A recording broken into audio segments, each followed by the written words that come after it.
Hello everyone, it's TheFarmSimGuy here, hope you're all doing well. Let's give you a little bit of a sit rep. We are quickly rushing back to the yard now just to grab a tow chain. We want to pull this Fiat out of the ditch. A little bit of an update on Davey. He's fine.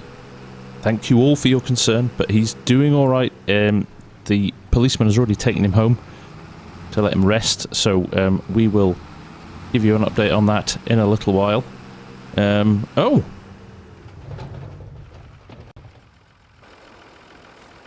The signage guys have been. I am rather impressed with that. We'll come back and have another look at that in a little while. We have got stuff to do at the moment, but nice to see that up there. Things are progressing nicely. So, yes, we managed to get the trailer pulled out. That was fine. We did that with the police Land Rover, but we need something with a little bit more grunt to pull the Fiat out. Now, Davey said he was driving along, something broke, and he couldn't handle the tractor. It was pulling to the left and obviously has pulled him into the ditch. Now, we'll have to get the tractor down to the shop and work out what's gone on there, but that doesn't sound very good if something like that's happened. But we'll keep an open mind. Don't want to point the finger of blame at Davey too quickly, although there's another problem. There's another accident that he's caused.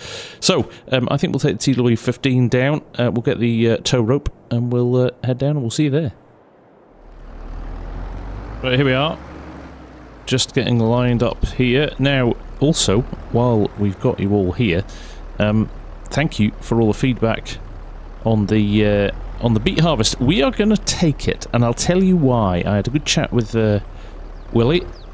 He has driven and knows how to run beet harvesters, so he's going to definitely run that for us. It just so happens, though, his brother is visiting from Scotland as well, so he's happy to run a tractor, because I'm nervous to let Davey run a tractor at the moment, although that may change. I'm going to give him the benefit of doubt. If he says something broke on this, that's interesting. We might help him out here. So let's just do this.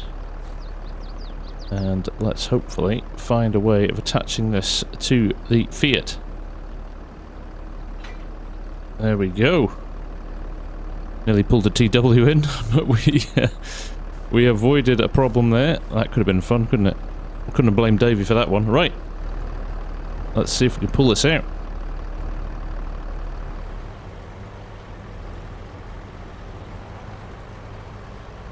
There we go. Job done. Now, all we need is somebody to come along from the shop now and take this away on a low loader, and we are problem solved. Now we're going to have to get out of the road. This is the reason police are still here, really, just to make sure that nothing goes awry. So let's get this chain unhitched now. We're done with the TW here, and we'll leave it to the experts. There we go. Now, what we're going to do as well, we are going to hook up the bale trailer and we'll run that back to the yard. There's no damage to that. A few cosmetic scratches is all, but no damage to that. Now, the Fiat engine's running, which is a positive. But I do think there's something down on that front axle. Definitely at the PTO, and the front hitch is all bent up, so there's a little bit of work to be done there. We shall see what we will find from that when it goes to the shop. But for now, let's get this down to the shed. And we're not going to pick up the bales yet, because one, they aren't fully fermented. But that doesn't really matter. I would like to get that second shed done. What we want to do is tidy up this yard a bit as well. But first and foremost, we're going to get sorted with our sugar beet harvest. We're going to get Willie and his brother onto that as quickly as we can. And we're going to not get involved in that. We're going to do the contracting manager thing there. We're just going to leave it to the team. Now, if they need a second trailer, which I'm thinking they might, I may consider seeing if Davey wants to drive it. You guys will probably think I'm completely mad for doing that, but let's just wait and see what comes about that tractor damage. So we're just jumping our contracts here. There is the fertilizing contract we did at the end of the last episode that we didn't collect, so we shall grab that. Now if I scroll down here, there's a lot a lot of baling contracts, and there's a lot of hay baling contracts, which I want to avoid. I don't want to do too much of the same thing for the purposes of you guys getting a bit bored of it. But there it is, field 46, 31,300. Now, interesting from the chats in the comments, there was a big groundswell of definitely take the contract, take the contract, take the contract, take the contract. And then a few of you saying, well, it's not really your area of expertise. You could probably do a lot of small contracts in the time it would take you to do that. And I kind of agree with that. But the idea I've got is I put a team on this. They just crack on with it. And that still gives me the chance to do some smaller contracts whilst that one is running. But we shall see how that goes. But we're going to accept it. I know the machinery were delivered up there. Will is expecting us to be up there as well. In a little while, I'm going to take the second trailer and the TW. I think we're going to run 2 tractors. I might do a little bit to start with, but after that, we'll hand over to Davey, maybe. We'll see. Now, we have a real problem here with getting at stuff. This is why we need a second machinery shed, which I think I'm going to put in here at some point very soon. But for now, we're going to have to move a load of stuff around to get this trailer out. So we'll push on with that. And we'll try and tidy the place up a little bit as we're doing that, so it looks a little bit neater and we can access more stuff. But after that, we should have something a little bit neater in terms of a shed. So let's drop the Reno in the shed and some of the other stuff as well. So we'll be back when that's done, and we'll head down to the sugar beet field. Right, here we go. We've moved some of the stuff out of the way. We're going to head down and check out this machinery, meet Willie down there and his brother Billy, and get things going.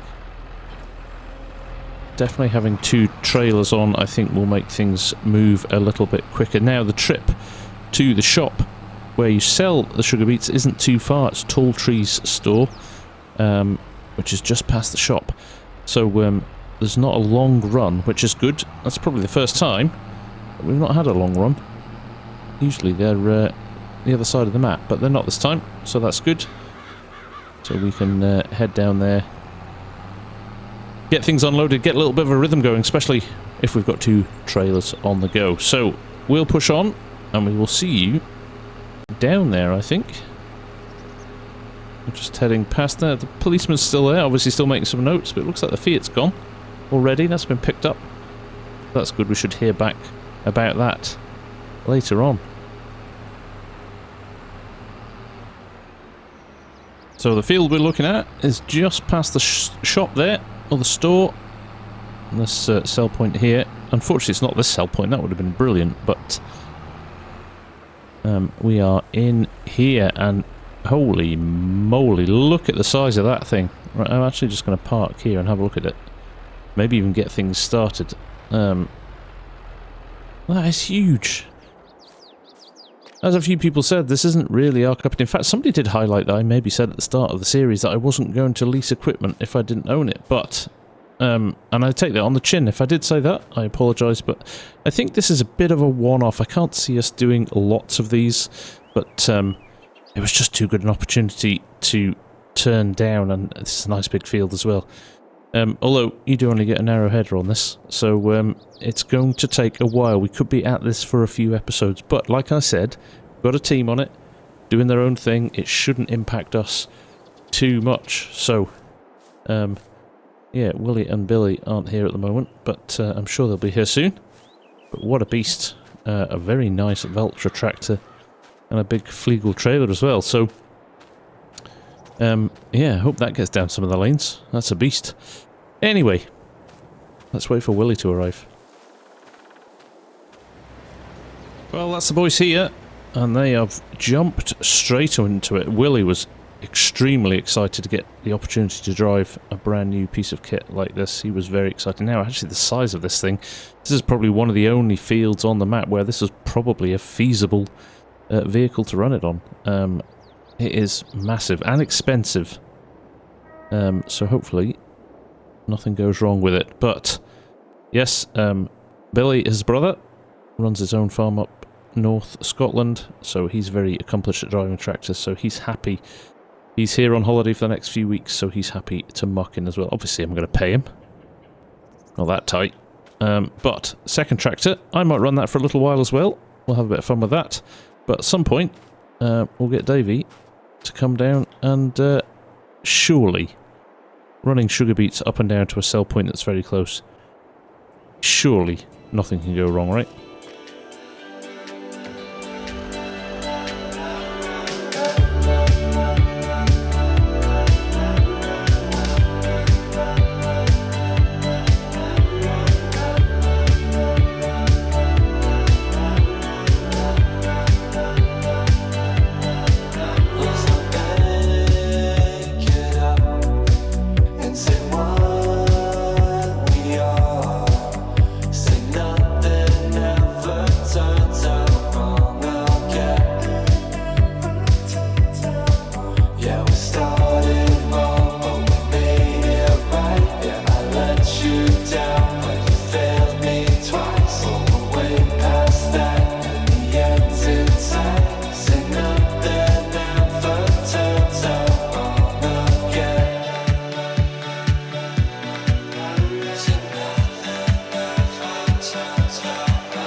Okay, we just thought we'd check in here.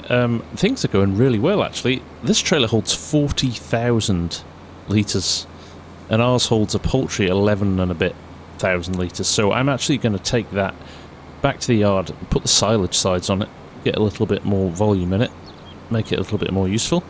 But sugar beets are heavy. Even this big Veltra's struggling up the hill here. But everything's running great. I'm really pleased. So I'm going to run the trailer back down, put the sides on it. I'm going to give it to Davey. He can't mess this up. It literally is point-to-point driving. So that means I can push on it. That means I can get back to the yard. That means I can tidy up some of the other stuff and get prepped for the new shed. So that sounds like fun. So we'll leave these guys to it. Right, here we are back at the yard. I'm going to assume if I don't hear anything, things are going like clockwork. So, next step for us, we want to clear a space here, get some of this machinery out of the way and cleaned, because I'm going to run a new shed just along here. It's going to be a vehicle shed. I'm going to run it along this side here. We'll get another logo on the side of it as well. That first one looks very good. In fact, let's just go and have a nosy at it across the road, because that does look very professional. There it is. I've got to say, that cannot be missed if you're driving past, can it? So, Signwriter's done a brilliant job with that. Got our branding nicely on there as well. And if we can get another shed with another one of those on, we'll really stand out. But, yeah, very pleased with that. Very pleased indeed. Right, let's get the TW sorted, and we're going to use this to shift all the machinery around. Anything that needs cleaning, we'll pull it up, get it cleaned before we put it away. We're going to try and put as much as we can in the big shed behind us, but obviously then we actually have got a roller, a road roller coming to flatten the ground ready for the shed to be put in as well. So we've got to do this quickly before that arrives, but tractor clean already. We might as well clean these two as they're close enough as well. Probably the trailer here, the bale trailer, we'll leave out. We're going to need that relatively soon. But the seeder can go away for now. And all the other bits and pieces. Let's see how much we can actually fit in the shed. I don't want it to be a point that I can't get at anything, but this is obviously just a temporary solution until the new shed is up.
Well, there we go.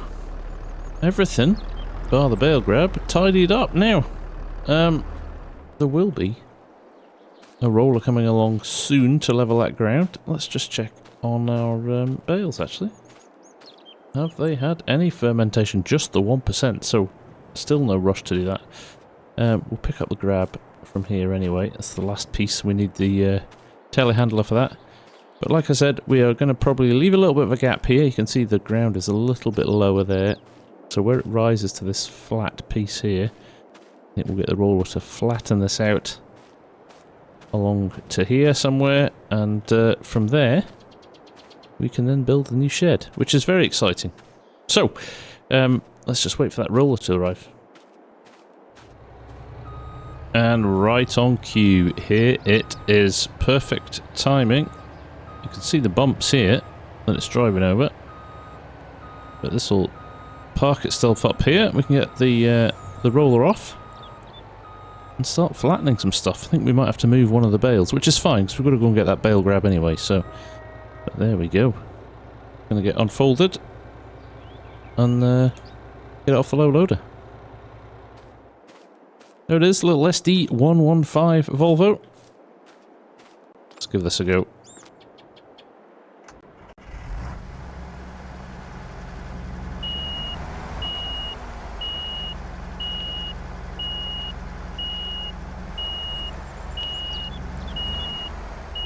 So before we start flattening, which looks like it's going to work very well, and I also know we probably need to go up to about here, where this bale is.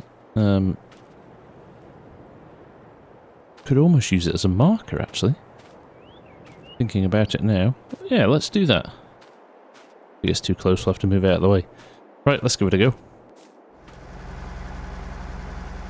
Now we're set to flatten. I think I just need to do that.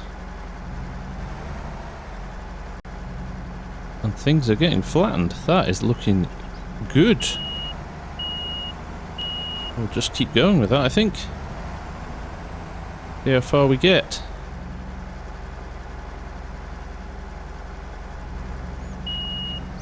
See the ground just moving under the roller there a little. You see that? Pretty cool. Like I said, we need to go to about here. I wonder if there's other areas of the yard we can flatten. There is a couple of bits down by the pressure washer that aren't that neat at the moment, so probably use this while it's here to flatten there. There we go. We'll go a little bit further. We're not causing too many issues here.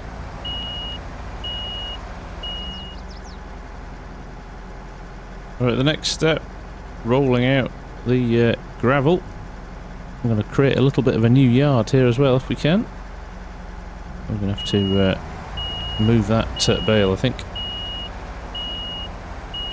Make sure that we get this as flat as possible. That's the only way we're going to get that building nicely settled. A little bit of grass here, but that'll go when we tidy things up. Let's just nudge that bale out of the way, shall we? That's the easiest thing to do. Bit of bale tipping. Nice asphalt, though, rather than the dirt, which is good. That should be a little bit better in the cold winter weather. Won't get so muddy. Well, let's. I want to make a good platform that we can put the shed on as well. And there we go. That's looking good. Not much longer to go now, I don't think. Maybe just this little bit here. We'll buy in a little bit more gravel as well and do some of the dirt in the existing yard just down there, so everything looks a little bit neater. Right, we've moved a few other bits of equipment now. We are going to push on and get all of this gravel down now.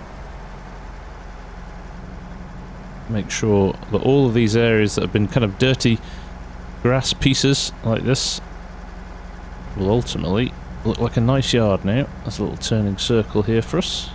We'll paint all of that in as well.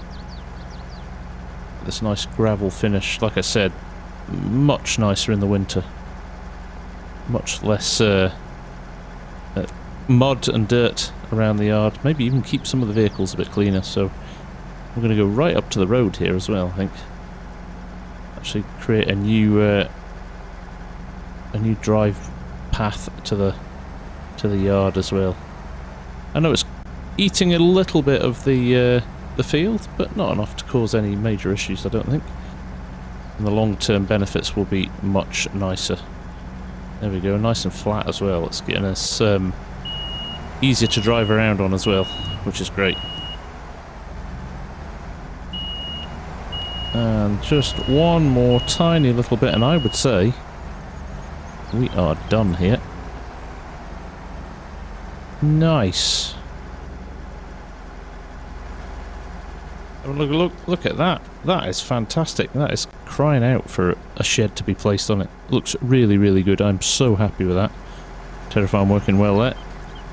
Obviously we're going to have to drop things like the pressure washer, wheel that back round and get things sorted as well. A little bit of a lip here, we'll sort that. But in general, this looks fantastic. Right, we're just getting this back onto the low loader here. And we will then go and sort our purchase of our shed. There we go. All done. Engine off. Let's just jump in here. Close it all up. Ratchet those down and close the ramps at the back. That can head off on its merry way any second now. So we're just standing on our new gravel pad here, looking really good. Oh, there goes the roller. He's done. Great job he did as well. So yeah, next we are going to place our new building. So let's do that. Right, here we go. I'm going to scroll along here because it is this shed here that we want. Look, it's already got FSG contracting on the side of it. So let's make sure we get it aligned nicely. But we're going to go about here. We want a little bit of a gap down the side of the other shed there, so we can get stuff in and out. I am just going to check that this is aligned. I'm just going to do it by eye rather than using the snapping tools. But that looks... well, I've hit the button now, so there we go. Brand new shed. Move the cones out of the way now, so we can get stuff in there. But we have got a second shed. That is a decent sized shed as well. Look at that, that's fantastic. And the signage on the side as well. Looking really, really good. How exciting. Right. We've got other jobs to do now. We can't just sit and drool at our new shed. Let's go back and check what's happening with the guys in sugar beet field.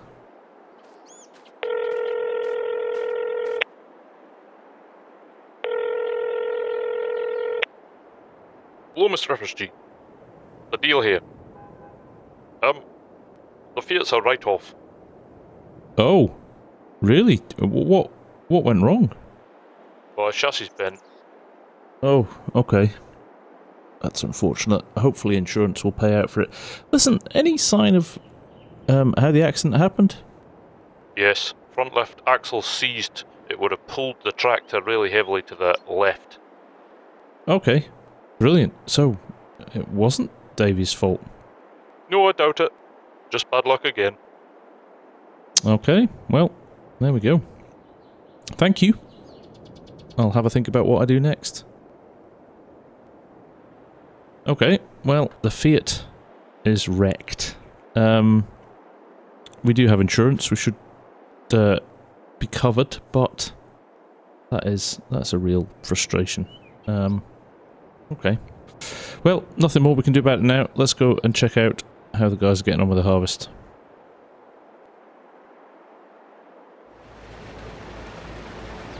Well, we're back here. Everything looks to be under control. Harvester's full again.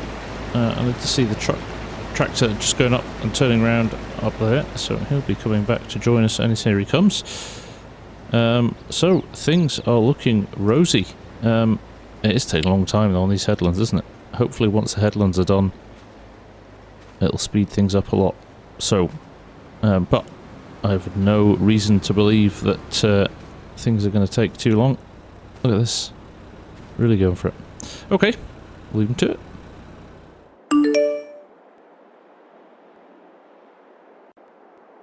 Oh well, what do you know? A nice little ploughing contract. Oh, I think we can take that, can't we? That's a relatively small field and it's just round the corner from the yard, so let's do it. Right, we're back at the yard. Let's grab this plough and get stuck into this little job. This is quite a nice little one. It's getting a little bit later in the day now. It's starting to get a bit lower in the sky, but not to be sniffed at, these little jobs. Let's grab our weight first and foremost. There it is. And then we'll need to reverse in and grab the plough. It's all a bit tight in there, but with the new shed, when I come back, I can drop it into the new shed, which is great. Right, we will see you in the field. Right, here's our field. A relatively small one, looking good. Right, let's just get in here and get started with this.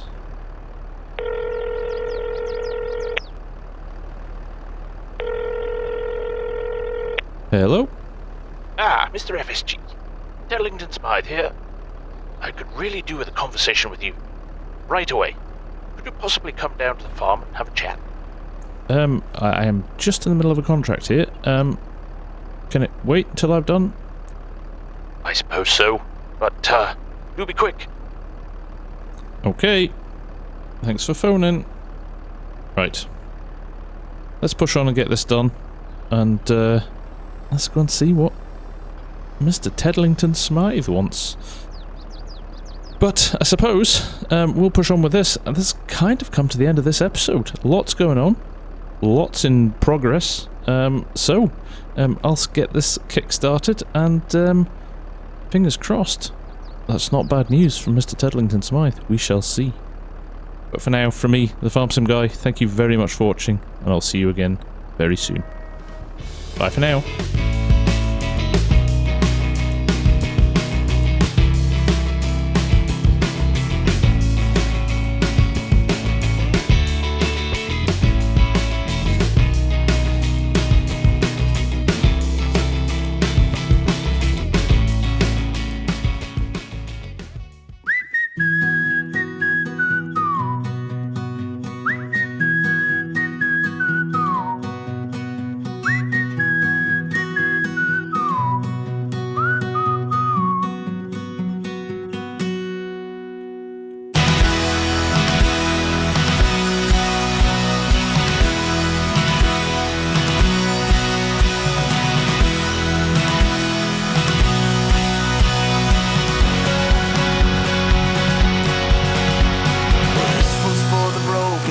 Lame, the weak, too afraid to start the dreams that only came to pass them by.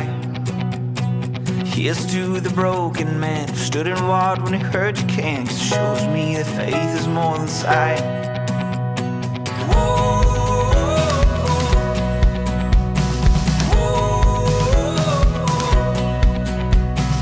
Here's to the wandering child looking for a star to guide, pushing through the darkness of the night. Hold your hand up to your heart. I know it's just a chance to start. I know that it might feel like it's too hard.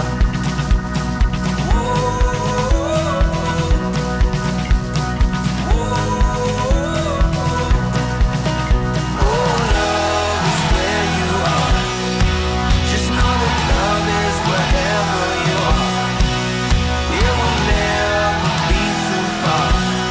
Oh no.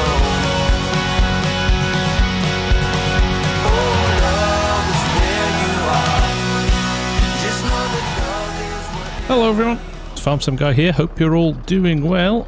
As you can see, we're still working away on that sugar beet harvest, but we've just finished ploughing here. Didn't take too long at all.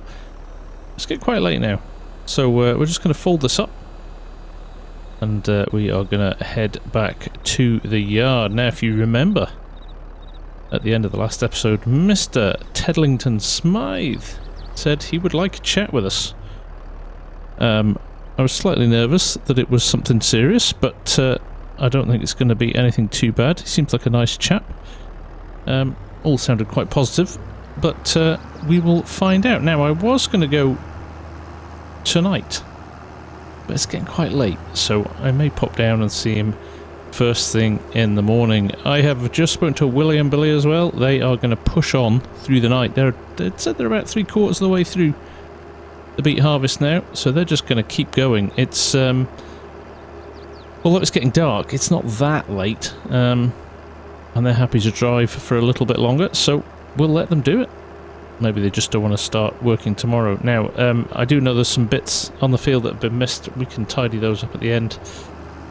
Now, I'm kind of hoping there might be a little bit of leftovers for us with that sugar beet harvest. When we get back to the yard here, we will do a check and see what we've got in terms of percentage done of that contract, because we know how much is left, and it could be quite lucrative, perhaps. We shall see. But here we are, back at the yard, the new yard. Let's pop this into the new shed, I think. We'll just drive around here. This is great. Look at this gravel. So smooth. I like it a lot. And there we go. There is the new shed. We'll try and tuck it in to the corner as much as we can. There we go. Cloud on. In fact, I could just leave the TW here as well, couldn't I? Let's turn the lights off. There you go. First vehicle in the new shed, and just shows you how much space we've got, which is brilliant.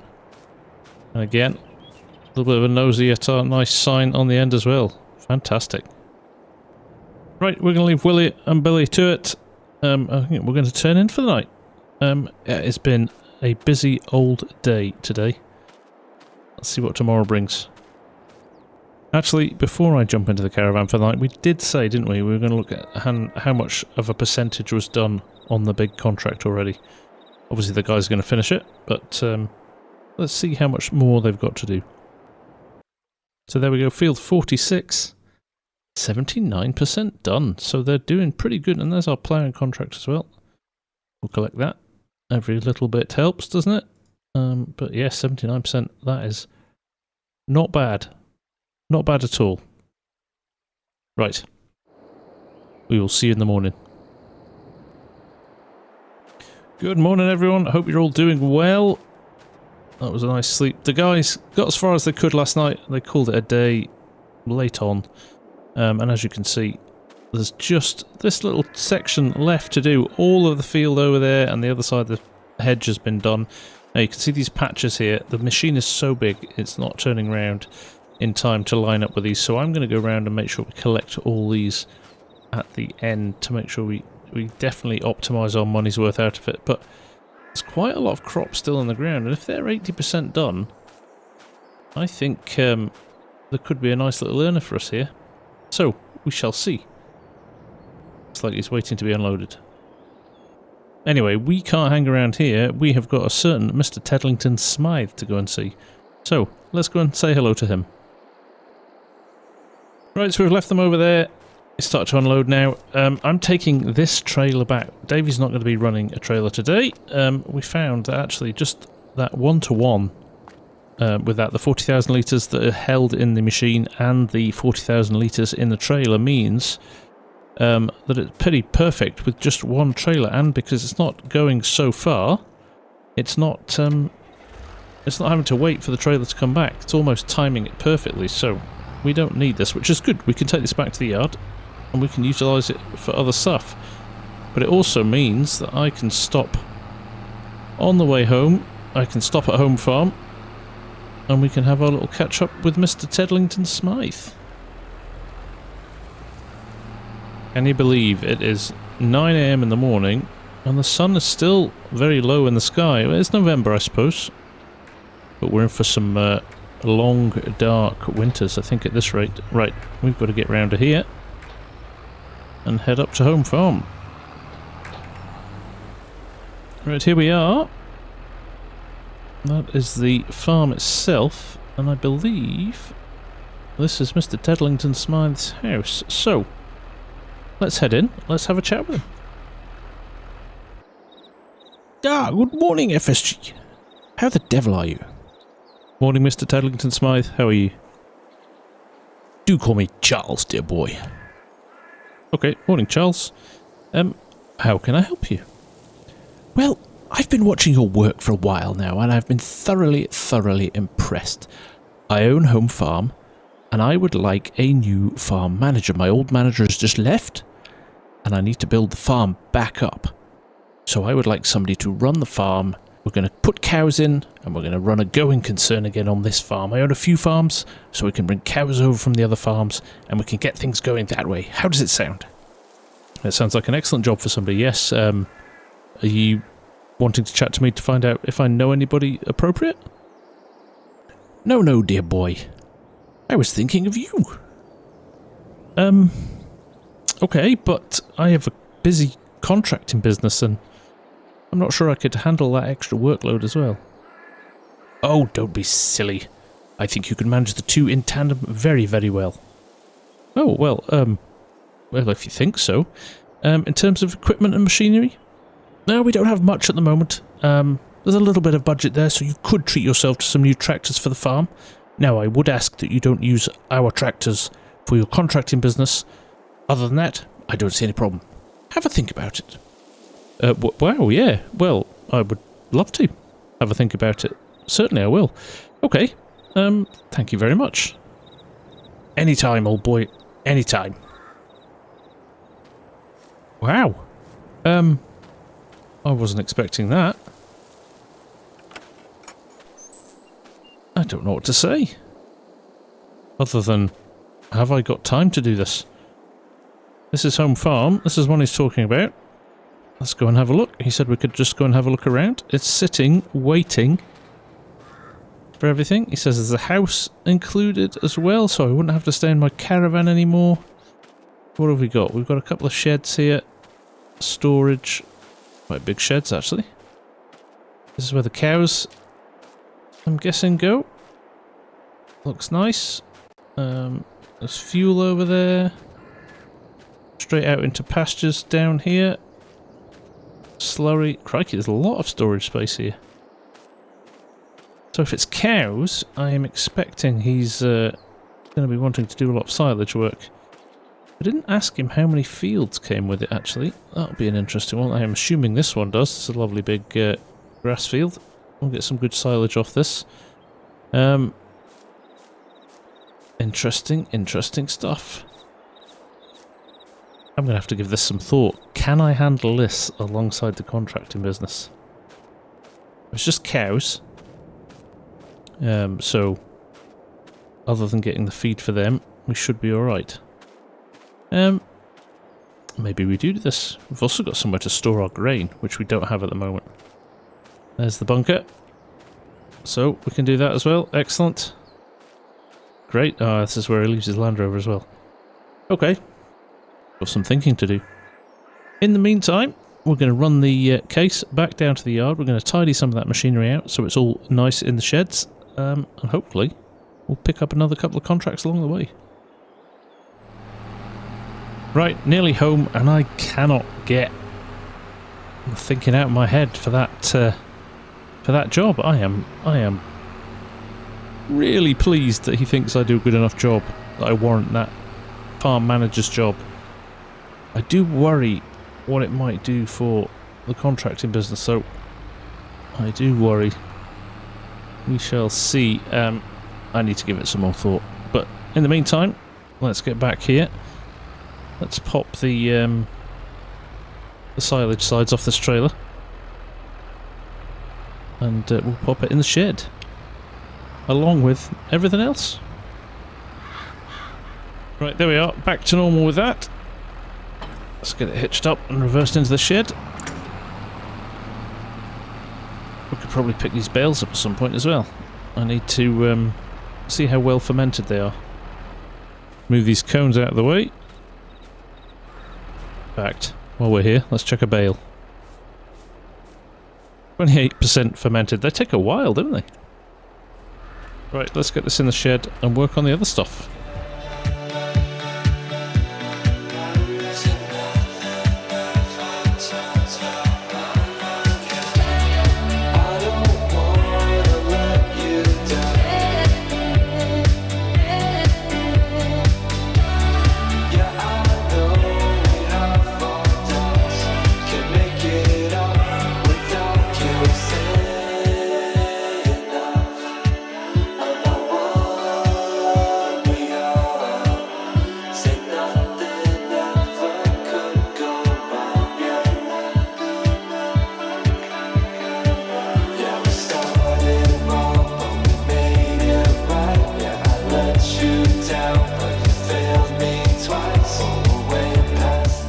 Right, there we go. I think that's not a bad job. I mean, we've still got the header there. For some reason, everybody leaves their headers outside. No, we will put it inside at some point. We're actually run out of space again. We could use some more space in the big shed there, but that looks a lot neater than when they were all outside, and we should still be able to get to them. We've got space here as well to fit more stuff in. I didn't want to double stack stuff yet, just in case you wanted access to it. You never know what the next contract will be.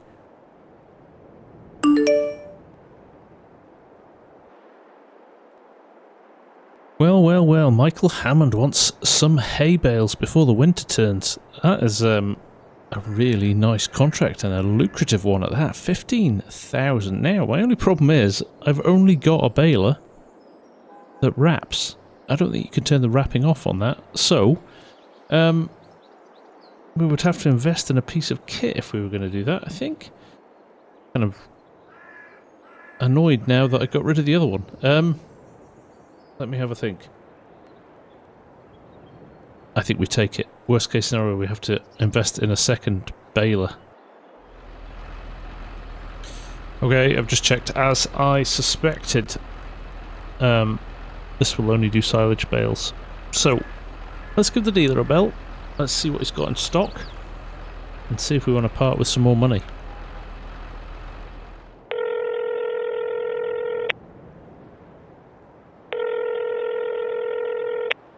Morning, FSG. Hey, how you doing? I've got a bit of a problem. I need a baler that doesn't wrap bales. Alright, I've got some lovely deals on Gavile stuff here if you're still interested. Okay, yeah, I'll certainly pop down and have a look at the prices. The insurance is going to come in for the Fiat as well. It wasn't worth a lot. It was worth 28,000, I think. They give me an insurance money, but I can put that towards it as well. I might have something absolutely perfect for you here. An old JCB Fast Track 150. Perfect for your farm. Oh, really? I am interested in that. How much are you looking for that? Oh, it's in very good nick. 65k, there or thereabouts. I could be very interested in that. I think I will. What I'll do is I'll lease the baler to keep costs sensible. I'm guessing you're looking for cash for the JCB. Aye, that'd be perfect. I'm sure we can arrange that. Brilliant. Well, I'm going to accept that contract then, and I'll pop down and pick those up later on. Fantastic. No bother, FSG. I'll see you soon.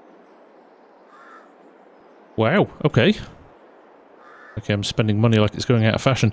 Right, we better accept that contract, and we better get the mower down there and get started straight away. I think I will take the case and get things going. There it is, 15,000. It is a good little contract, that. And the field, although it's not too far from the yard, we have to go through some windy lanes to get to it. But that's okay, we can do that. We aren't going to take the equipment. We are just going to accept the contract and we're going to get stuck into it. It's just that time of year. There's not much in the way of contracts other than baling ones. And, well, there's a few ploughing ones in there. Very few harvest ones. So, let's go and get the mower. Right, front on. Let's turn around and get the rear one. Actually, I'm just thinking as well, I'm going to give Davey a bell. He can come and Ted behind us. Again, not wrapping, so that's good. I still need to windrow it. Right, it is a long old drive, but I think this is it on our right here. Let's just get through this gate if we can. It's tight. Are we going to get around? No, not quite. Once we're in though. That's fine. Yes, I think this is us here. Just one pole in the middle of it. But it's a nice big square field, that, isn't it? It's not very big either. We should get around this relatively quickly. Right, do you know what I'm going to do? I'm going to run straight up, and I'm going to get the fast track down here as well. Davey is on his way with the tedder. Right, here we are. RBM Agricultural. Let's go in here and sign the paperwork. So there it is. I've had a look at it. It is an absolute beauty. A little bit older, but for the money, I think it's going to be well worth it. Lovely looking tractor indeed. Good horsepower as well. 160 horsepower. That'll do a good job for us. So we're going to bite the bullet on that one and just go for it, I think. Okay, we are buying this outright. 65,230. It's bought. And the other one is our second baler, the F125 here. Lovely little baler. Looks fantastic. We're just going to get this as it is as well. Now, this one we are going to lease. Because we don't want to blow all our cash straight away. Of course, all of these are lease to buy. So we can invest in them in the future when we have a little bit more money. But I think we are done there. And look, they've even brought them round for us already. Fantastic. How good do they look? Right, let's run those down to the field. Okay, I think this might already be my new favourite tractor. It really feels nimble. Right, let's head up to the field. We'll see you up there.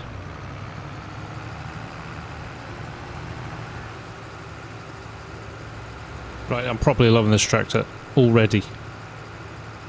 Just feels really, really great. So, we are going to arrive at the field. The only thing we don't have is the windrower. So, I'm going to probably run back with this and get the windrower. We'll set the mower off. Davey can do that for a little bit. He's not driven the case yet, but it's a nice tractor. He'll get his head around that pretty quickly. If he's here, by the way, let's hope he's made it. Last time we sent Davey off on an errand, did we know what happened?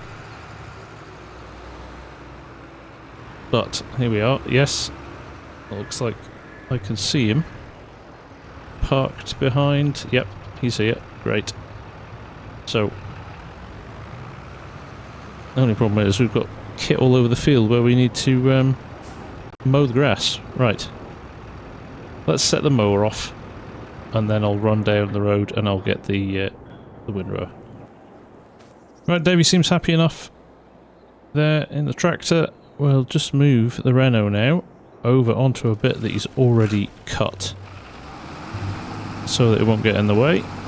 And we'll do the same with the baler, in fact. And then we'll be looking good. Right, back of the yard. Just grabbing the windrower. Oh, it's so nice to just be able to pluck stuff out of the shed. So, there we go. Nice and easy.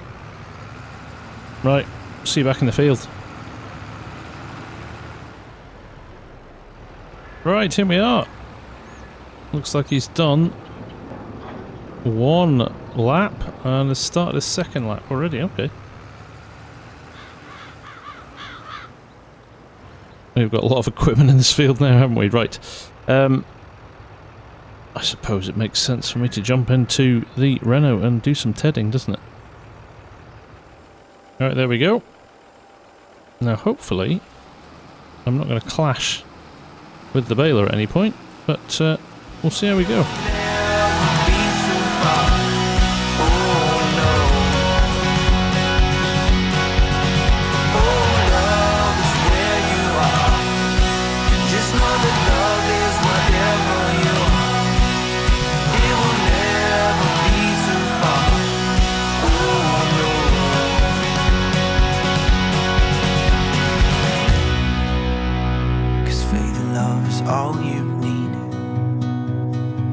this old world doesn't see. Someday we could all be free. We could change the world if we would just believe. 'Cause faith and love is all you need. This old world doesn't see. Someday we could all be free. Yeah, we could change the world if we would just believe. Oh, love is where you are. Just know that love is wherever you are. It will never be too far. Oh, no. Oh, love is where you are. Just know that love is wherever you are. It will never be too far. Oh, no.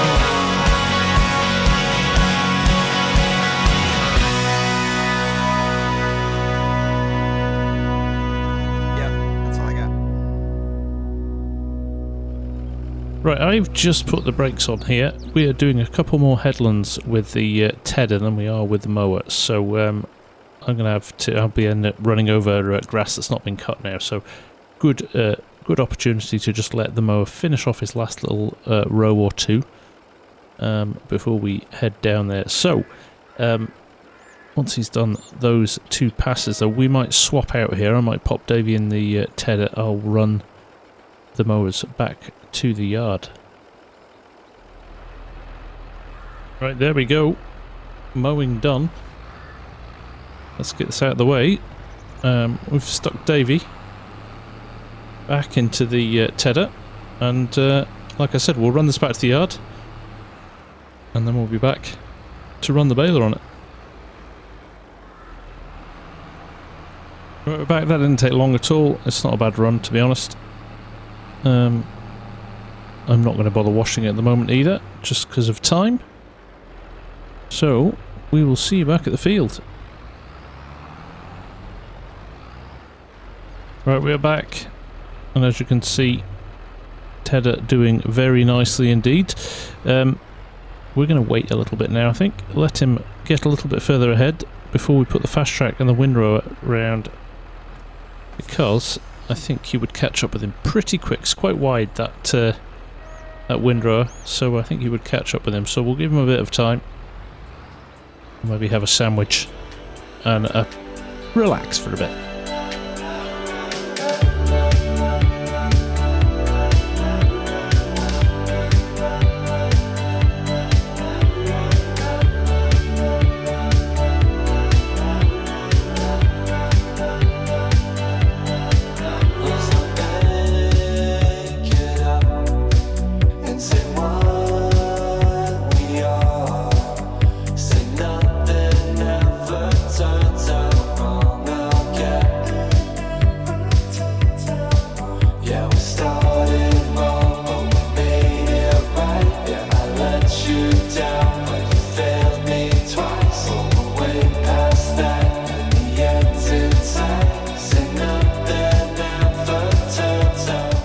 Right, looks like Davey's got a last couple of passes up there, which means we've probably got time now to get this going. So, let's use the old fast track in anger for the first time.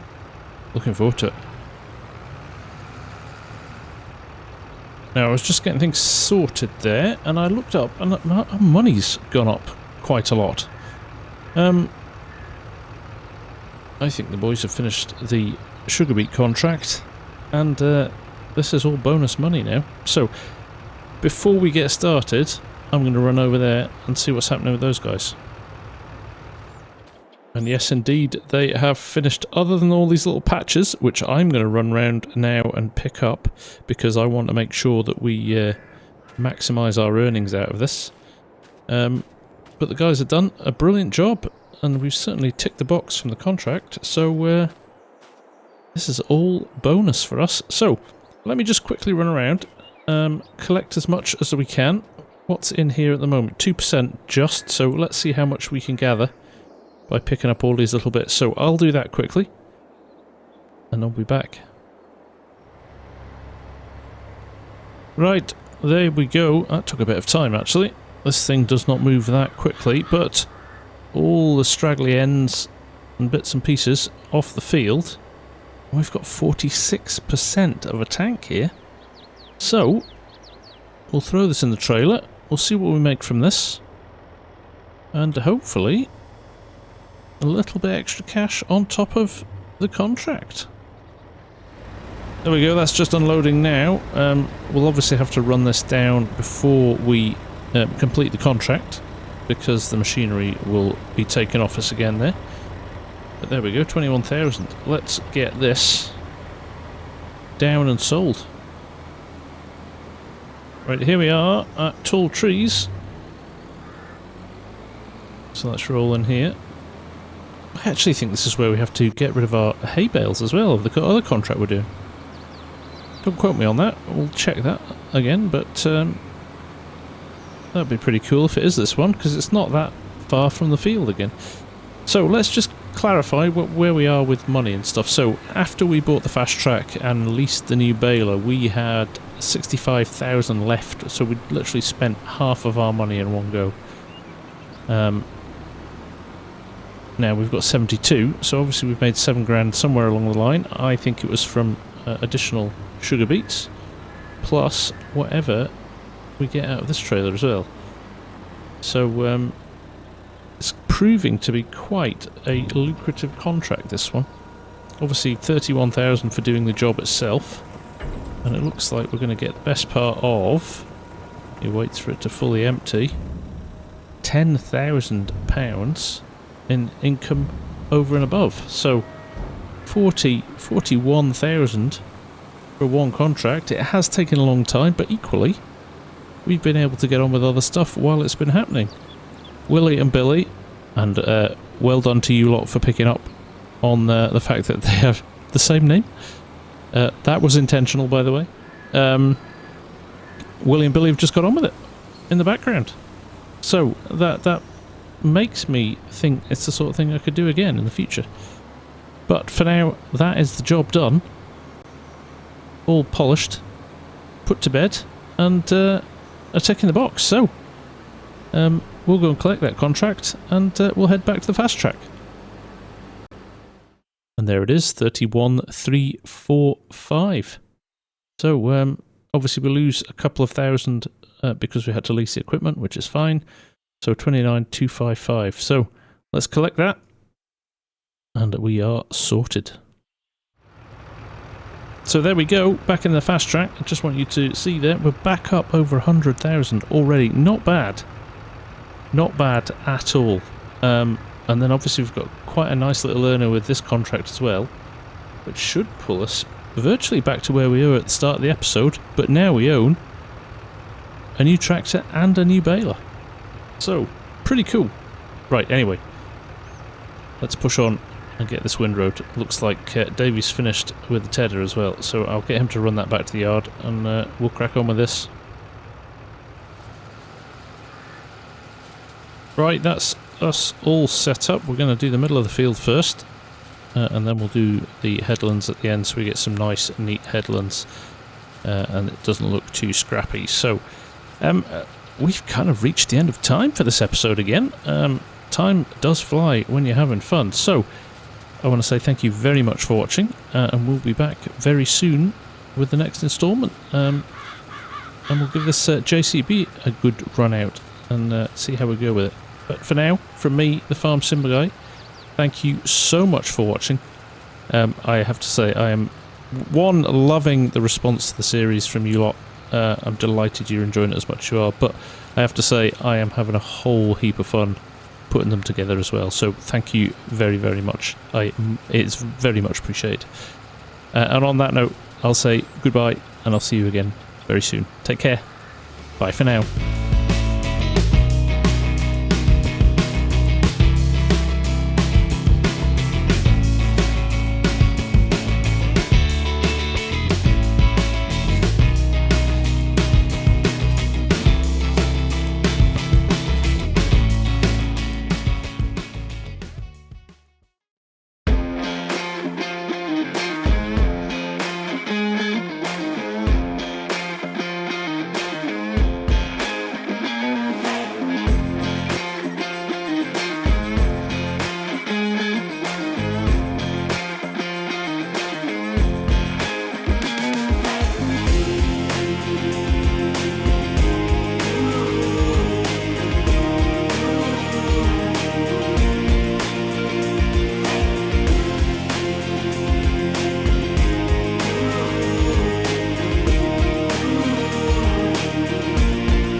Hello everyone, it's TheFarmSimGuy here, hope you're all doing well. Welcome back to Court Farms. As you can see, we're pushing on here with this hay harvest, or hay baling that we have got a contract on at the moment. And it's going pretty well, if I'm being honest. We are just windrowing the hay. It's good to go with the new fast track. I've been driving it for a bit. We've popped Davey in there now, who seems to be loving it. So that's good. Hopefully he keeps it as pristine as it is at the moment, but he's doing a very good job with it. So, these windrows here, we will get them baled up in a minute, and we will get them ready to be collected. Again, we don't have to wrap these, it's hay, so shouldn't take us too long to get this finished and get them loaded up. So, we're going to push on with this now. We've got the new Gavile baler as well. We had to buy this second baler, because the first one we had wrapped bales, but couldn't operate without having them wrapped, so we've leased this with a view to buying it longer term. It does look very compact and very nice, so hopefully it will do a good job. But we're going to jump in this with the case here. We're going to get things baled up, and we will then head back. The Renault is on the bale trailer at the moment, and if you remember, that was a real struggle last time, so I'm excited to see how that's going to operate now we've had the engine sorted on it. So, I guess not much more to do than push on with it. Obviously, we've got a lot of other things playing around in our head at the moment as well. If you remember from the last episode, Charles has offered us the farm managership at Home Farm, which is at the top of the hill there.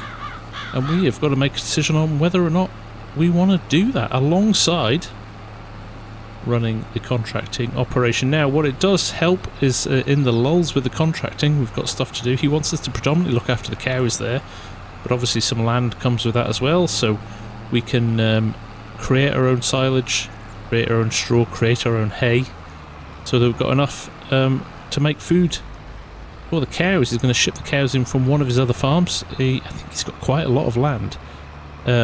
So, we've got to decide whether or not we take that on. I think we're going to, if I'm being honest. I think everything helps. Now, he said that some machinery was available. I don't know what that is yet, but he said he'd happily pay us for anything that was needed to use our contracting equipment as well, so that is good. I think he's used contractors a lot, so it makes sense for him to continue to use contractors, even if it is me. Conflict of interest? I don't know, that's not my decision to make, but at the same time, he's getting a service guaranteed from me, and obviously I'm going to prioritise the farm if I'm managing it as well. So let's see how that goes. But for now, we're just going to get things all set up here and get the baler going for a bit. So we'll jump in, we'll push on for a bit with this, and we will see you shortly.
So we're making good progress here. Things are moving pretty well. We've got a good few bales in the field already.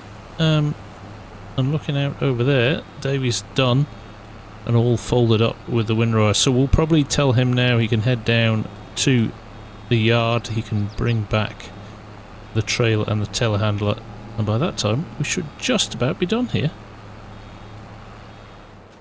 Right, Davey has brought down all his equipment, so we've done a little bit of a tag team. I've thrown him into the tractor doing the baling, and we are going to start picking up some of these bales. I'm going to move the trailer over to the area of the field where the bales are sitting, so we don't get in the baler's way. and we'll start loading some of these up. Now, I was going to use the Gavile grab that doesn't spike the bales, because so many of you get so upset when I spike my silage bales, even though it is a thing. But what we'll do, we'll use the bale spike, because these are hay bales. They aren't wrapped in plastic, so we are all good, and we're going to sell them straight away anyway. So, there we go. We are going to jump in, and we're going to pick these up as quickly as possible. I'm going to double check as well on our contract where we're supposed to be dropping these off. I think it might be up at Tall Trees where we were dropping off the sugar beets in the last episode. But I'll just do a double check on that and make sure that we don't have too far to go, which would be nice. So there we go. Michael Hammond, we're only 20% through it at the moment, but take the bales to Tall Trees Bales. Now, if I remember correctly, it is. Yep. There we go. So we've only got this little run up the main road to drop them off, which makes things a little bit easier. So, I'm going to jump in the JCB, and I'm going to push on, and we're going to get this sorted. So, we'll see you soon.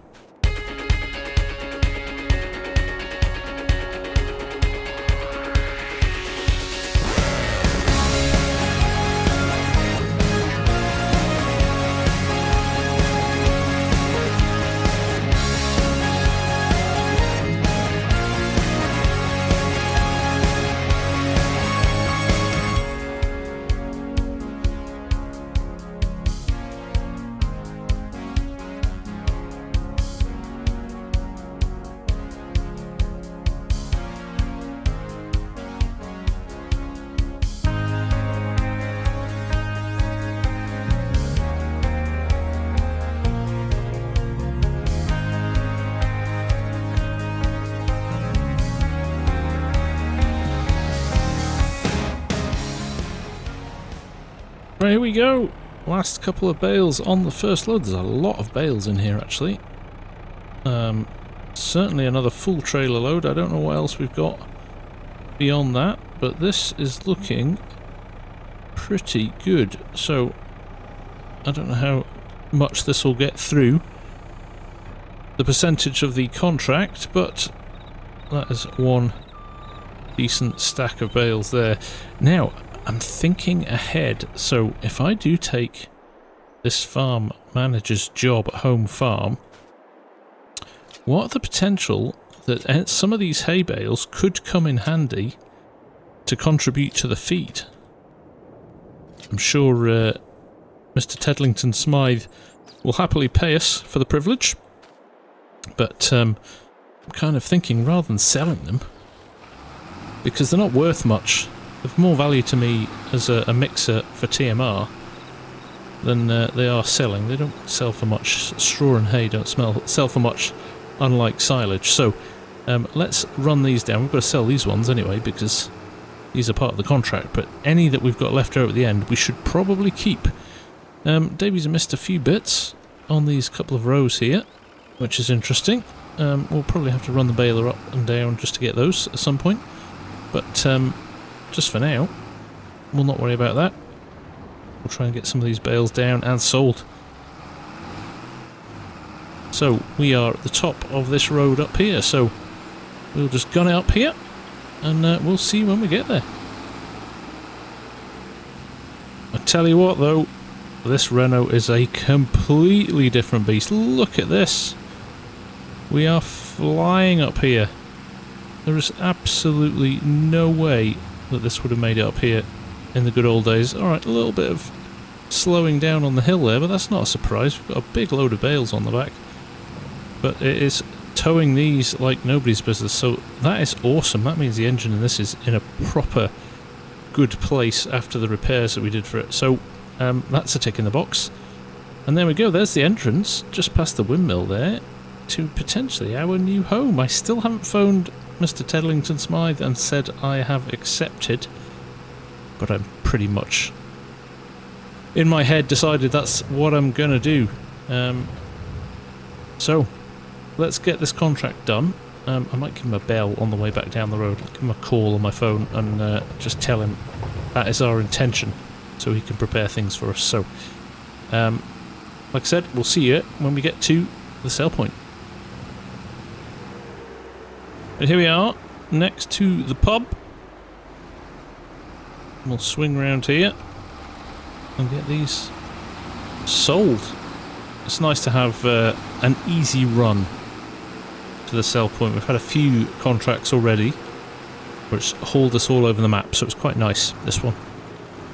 Nice straight road to the sell point. Right, there is the bale sell point on the end of the building there, I believe. So let's see what we get for these. Let's make sure we get lined up properly. We've done this before and ended up with some staying on the trailer, so there we go. First batch, gone. Nice, then we'll just jump in actually to the contract and see how much through it we are now. See, there we go, 74% already. Now I'm nervous that I don't want to take too many bales down next time and over, if you know what I mean, oversell them and end up having less bales to keep for the animals. So let's just be cautious of that. Maybe take half a load back this time and just see where that leaves us. Right, let's head back to the field. Right, we're nearly back now. I'm just going to quickly, when we get in the field, phone Mr. Teddlington Smythe and tell him the good news. Well, good news from my perspective, I've got a new job. And it must be good news for him. He wanted me to do it, so there we go. Right, let's get through the gate here. And we'll park down at the bottom of the field here. Like I said, I'm not going to fill a full trailer here. Even if it means an extra run, it does mean I'm able just to monitor how many bales we need to sell and how many we can keep after that. Right, let's phone Mr. Teddlington Smythe. Didn't want to do it while I was driving. That is not good.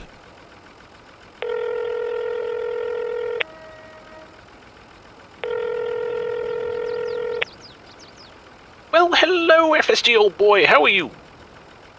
Hello, Mr. Teddlington Smythe. Sorry, Charles. I just phoned to say I've had some long, hard thought about the job, and I am going to accept your very kind offer. That is fantastic news. Absolutely fantastic. Well, why don't you head up to the farm later, and I'll see what I can get arranged and shipped over there before you arrive. That sounds great. I'm looking forward to it. I will see you later. Wonderful news, old boy. Wonderful news. Well, he does sound happy, doesn't he? Which is brilliant. And it could really make us, so it's a great decision. Right, tractor off. Let's go and get the telehandler and round up a few more bales. Like I said, half a trailer load here, maybe, just a little bit more than. And we will see how many bales we need after that. So, let's get back on with it.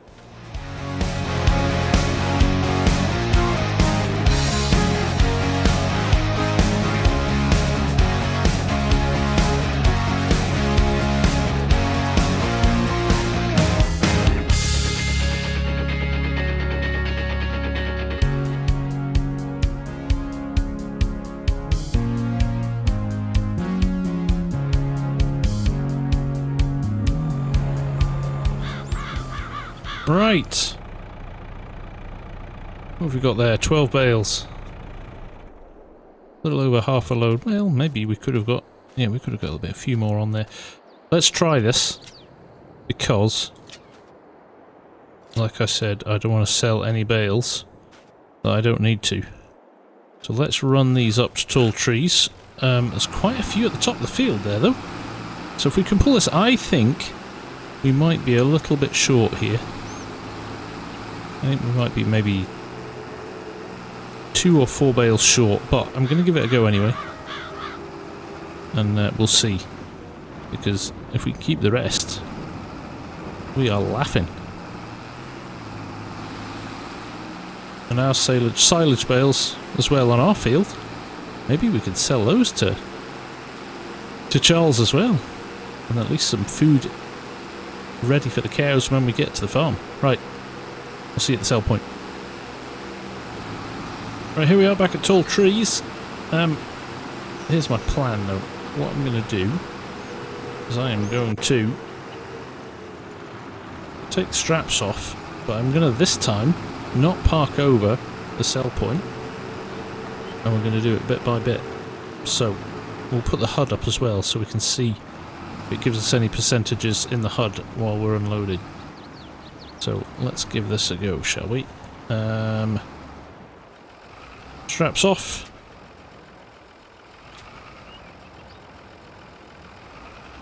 Now the first 4 should disappear. We should keep the others on. So let's look in the top right hand corner there. See? 79, 93. We could do this. This would be amazing if this is right. It's finished. Now we did probably sell a little bit more over. Yeah, 484 of sold bales. Which is quite a lot actually. They're worth a bit. They're worth more than I expected. But like I said, they may be worth more to us as actual bales for food. So, we'll run down the farm, we'll pick the rest of them up, because we know they're ours now. And we'll run those up to home farm. But we might just have a look and see what we could make from them money-wise. But there we go, another contract done, another 15,000 that we can collect. In fact, we'll do that right now. Here we go, 15,434. That was a pretty good estimation. I'm quite pleased about that, but let's collect that. And there we go, 120,000 in the bank, which is brilliant. So like I said, I think I said this in the last episode, we bought the fast track outright for 65,000, and we leased that new baler, and we're nearly back to the money we had before then, so great stuff. Right, we'll see you back at the field. Right, back in the load hall. Let's get these last ones picked up and down to the yard, and then we will see you there. I'm sure you don't need to watch me loading up another trailer load of bales, so we'll just skip this and we will see you up at home farm for the first time.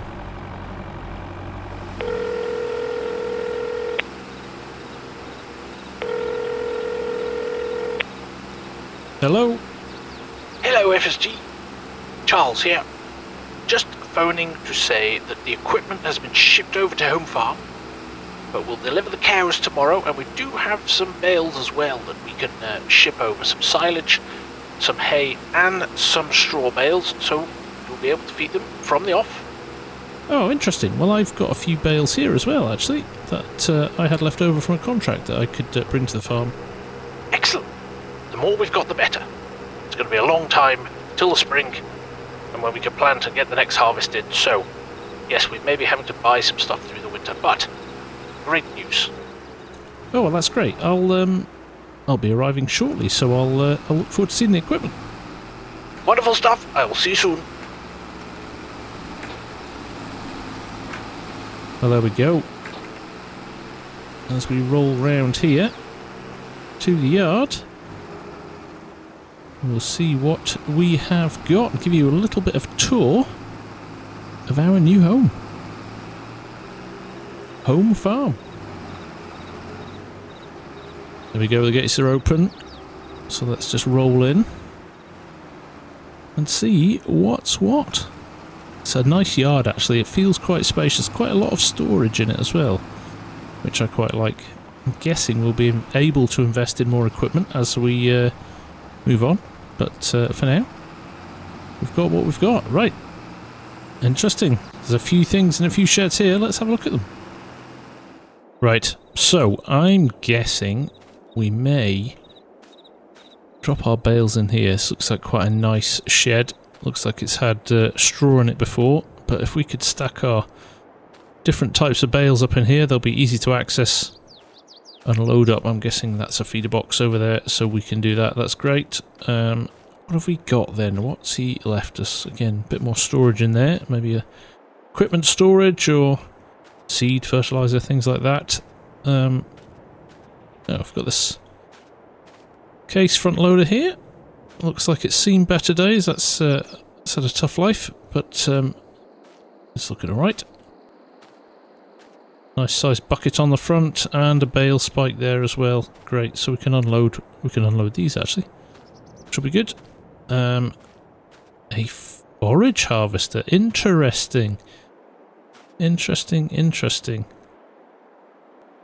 Not the newest. It's an old style Jaguar. 820. But that looks nice. Maize header on the front as well. Now that is interesting.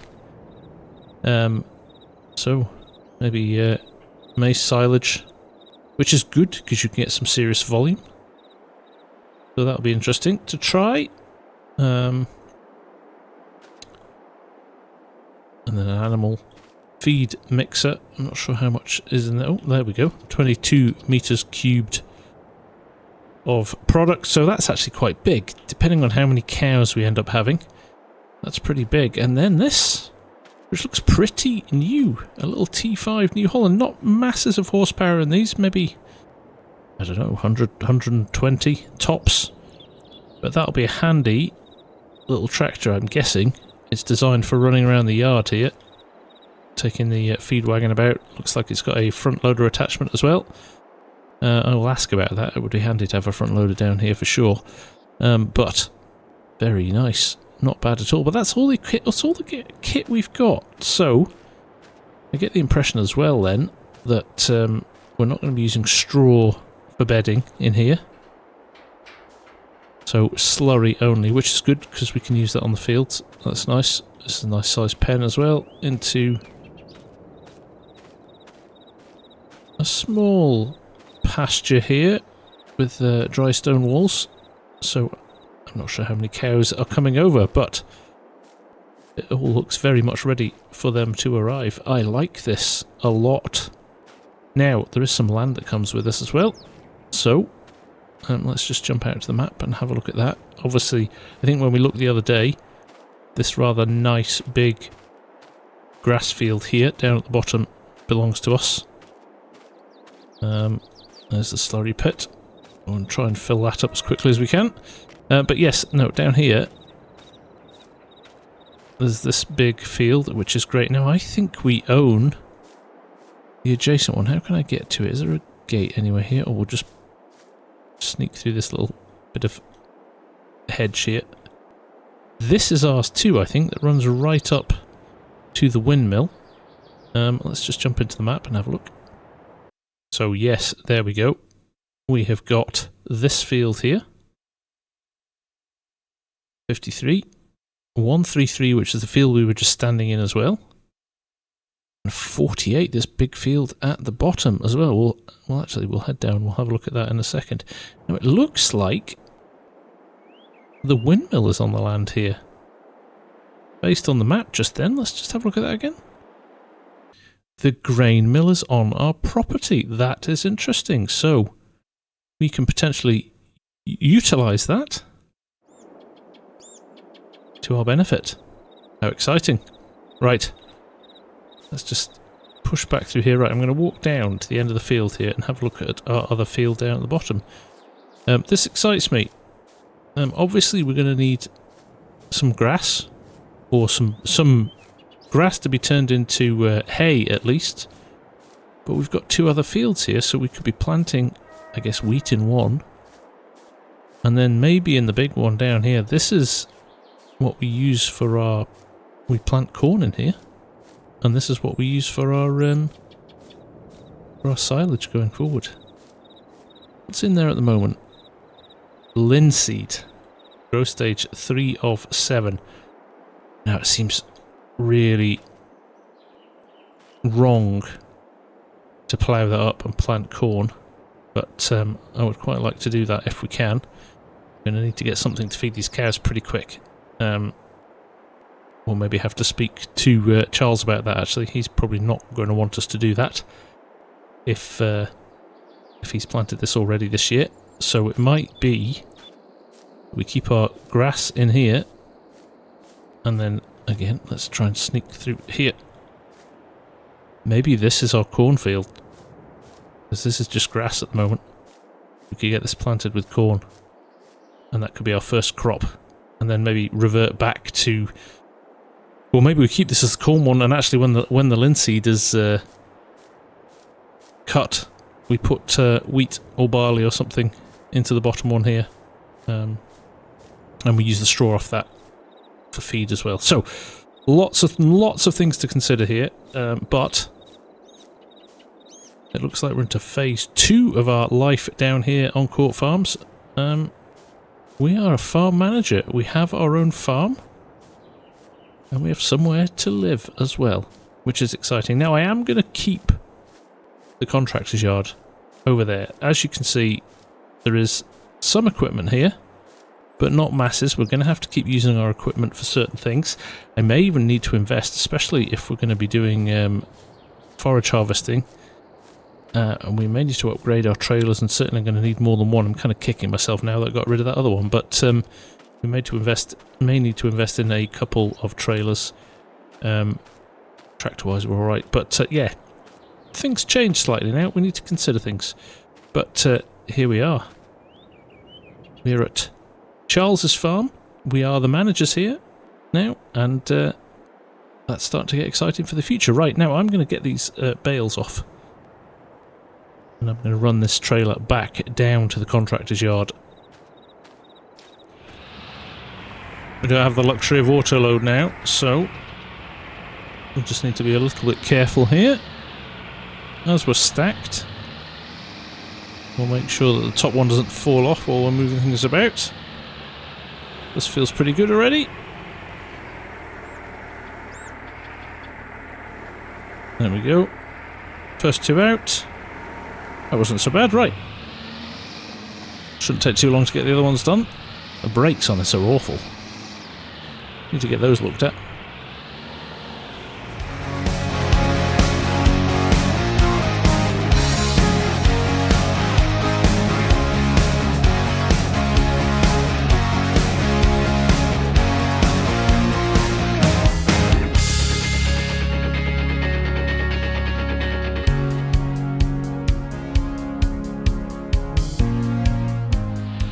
Right, final bale.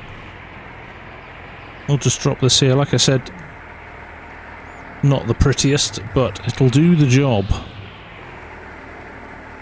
Right, final bale down. Oh, we might just leave this loader here, actually, because we're going to be using it in the shed when the other bales arrive later. So, there we go. First bales in the shed. Right, let's run this back down to the yard, and we'll come back up here a little bit later on. And when the cows arrive, and when the rest of the bales arrive, we'll be good to go up here. But I think it's time to have a little bit of a tidy up back at the yard. And yeah, make a decision. We may want to bring some equipment up here. Maybe not straight away, but we'll have a think about it. And definitely, the more I think about it, the more, if we're going to be doing forage harvesting, we need to think about other trailers. But I want to go back now to the yard as well and talk to you about my little idea I had, which has kind of been put on the back burner now because of the farm manager job. But I'm still going to do it because I think it could be quite a nice little money spinner. Right, we're nearly back now. Look at all those bales in the field. Now, it all depends on how many bales Charles is going to bring over from his other farms before I offer up ours. To be honest, if he wants them, he can buy them off us. I'm not giving them away for free, but equally, if he gives us a good price, he can have them, rather than us selling them to one of the sell points here. So we shall see. That is not for now, though. Look, okay, Dave's done a good job. He's parked those up there. We'll give those a wash and tidy things up. And while I'm doing that, I'll tell you about my other little idea. Hopefully, with the money we've got, we're going to invest in some animals of our own. Let's get the case clean. It's the dirtiest of the lot. So, here's my idea. I'm going to invest in a couple of horses. Got a little horse paddock area that I want to set up over down in the corner of the field there. And I thought we could have ourselves a couple of horses. We don't have any hay yet, so we'll have to buy some. Or straw anyway, we don't have any straw. But I thought, if we train them every day, I thought it would be a brilliant job for Davey actually, just to look after the 2 horses. Get them, ride them, exercise them a bit every day, give them some food, and just generally look after them as a going concern. I'll pay him a little bit extra for the privilege. But that could be his baby. And hopefully we can make some money out of them. We sell them on, breed some more, sell them on, and rinse and repeat a little bit. So, there we go. Fast track clean as well. I do love this. What a great tractor. Right, there we go. Job done. Let's get these put away. And yeah, then let's put our little horse paddock down. Right, there we go. Just park this up here. Like so. I'm going to have to move a couple of bales actually. But that'll allow us to show you where we want to put the horses. So, in fact, let's take the telehandler, shall we?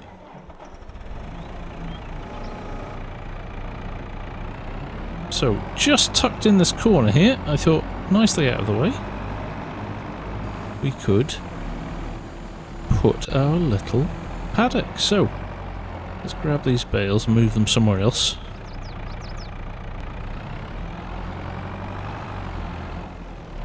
Grab that second one there.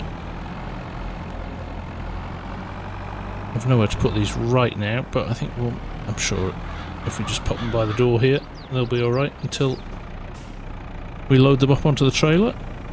There we go. So, let us place it. It's not that expensive, so it's not going to cost us a fortune. And a couple of horses are just 5,000 each, so I think this is going to be a good investment. So there it is. It's a little bit bigger than I thought. It will take up to 5 horses actually, which is great. They obviously need water as well, which we have got. But I think we're going to plant this 20,000. So it's a little bit of an investment. Let's drop this down. It's got a little bit of storage as well for bales and things like that. So, well, here we go. So there it is. A little bit of storage in there. We could probably drop a hay bale or 2 in there, which is pretty cool. We've got a door here. Inside here, this is where the feed goes. Another door here as well, I think. Yep. So, we are looking rosy. There's the water trough as well outside. So, I guess that leaves nothing more than to buy our first 2 horses. Take it back. 500, I thought they were 5,000. Brilliant. Well, we'll buy a chestnut. We'll have one of those. And I should take some advice from my daughter, really. She knows all about horses. I will take a bay as well. There we go. We have 2 horses. Look at them. They look great, don't they? Excellent. Right, we need to get them sorted with some food and water, which we will do in a little while. But for now, I'm just pleased to have them here. How exciting. So, there we go. We've got cows arriving at the farm tomorrow. We've got bales arriving. We have got 2 new members of the family here. We're going to have to name them at some point. Things are looking up for us. Lots going on as we move into the winter months. So, I think that would be a good time to call it for this episode and say thank you very much, as always, for watching. It is really appreciated. I hope you're enjoying this still. Loads more to come. Lots of ideas in my head now. We've got the access to the farm and the option to do different things in and around the contracts as well. So, thank you for watching. Take care, and I will see you all again very soon. Bye for now.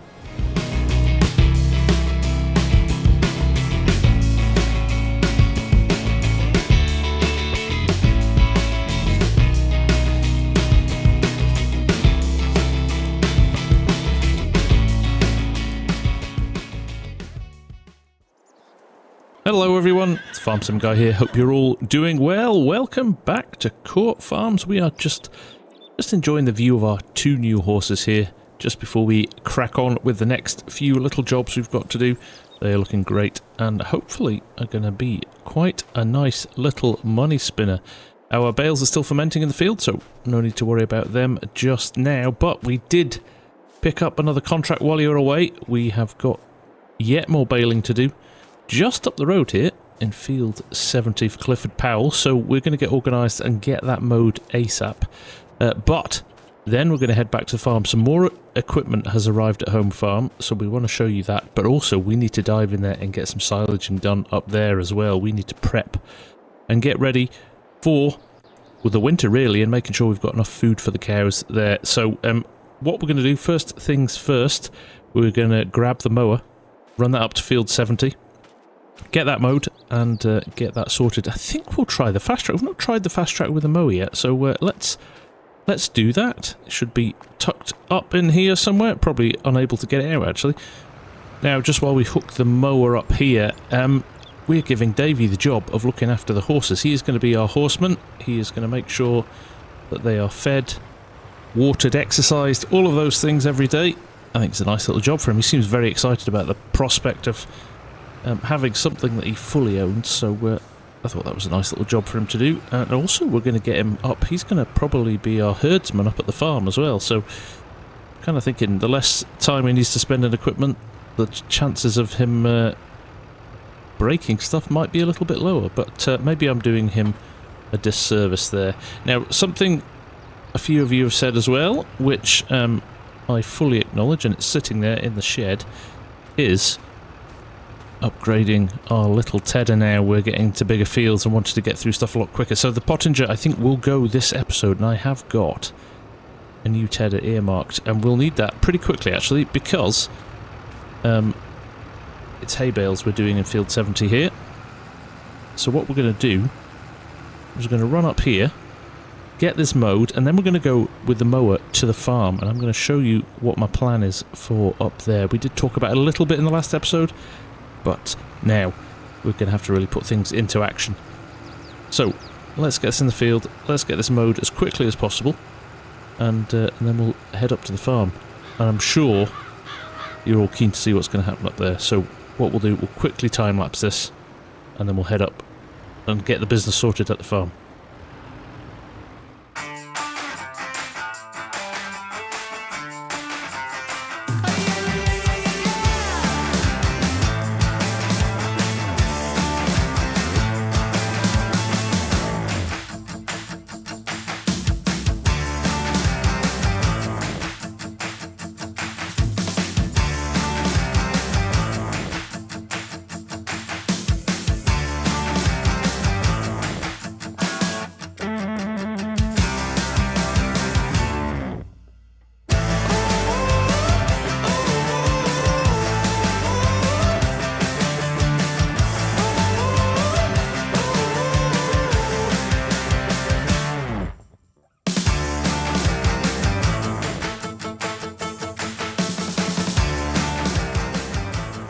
Right, there we go.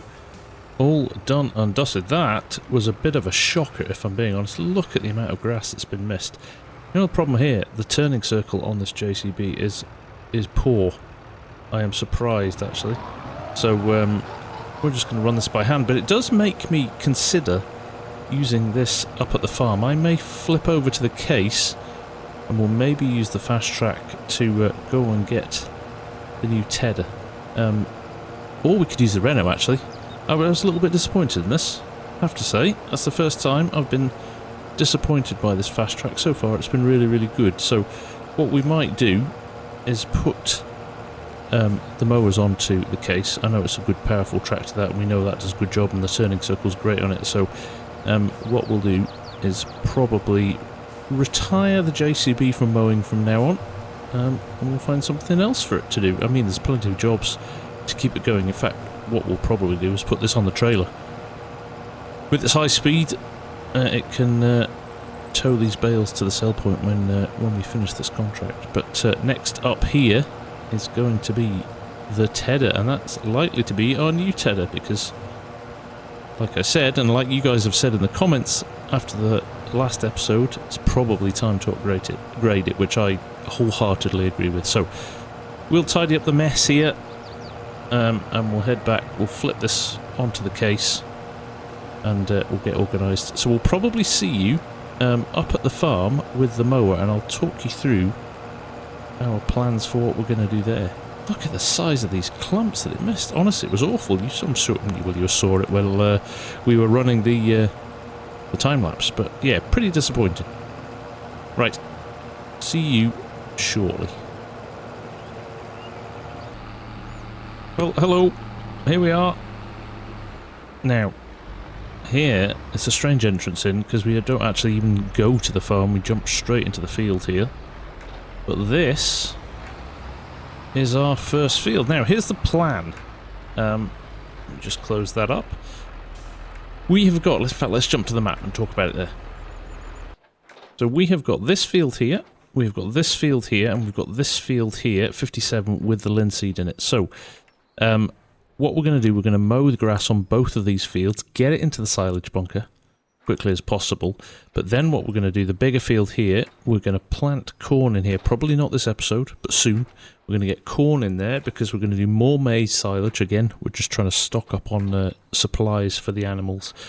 We have got some bales coming from Charles to the yard from one of his other farms just to keep us going in the interim, but I think what we'll do is we will put all of this into a silage bunker. So we're going to use the self-propelled chopper rather than bale this, I think, because we've got that silage clamp there. So first things first, though, let's get this mowed.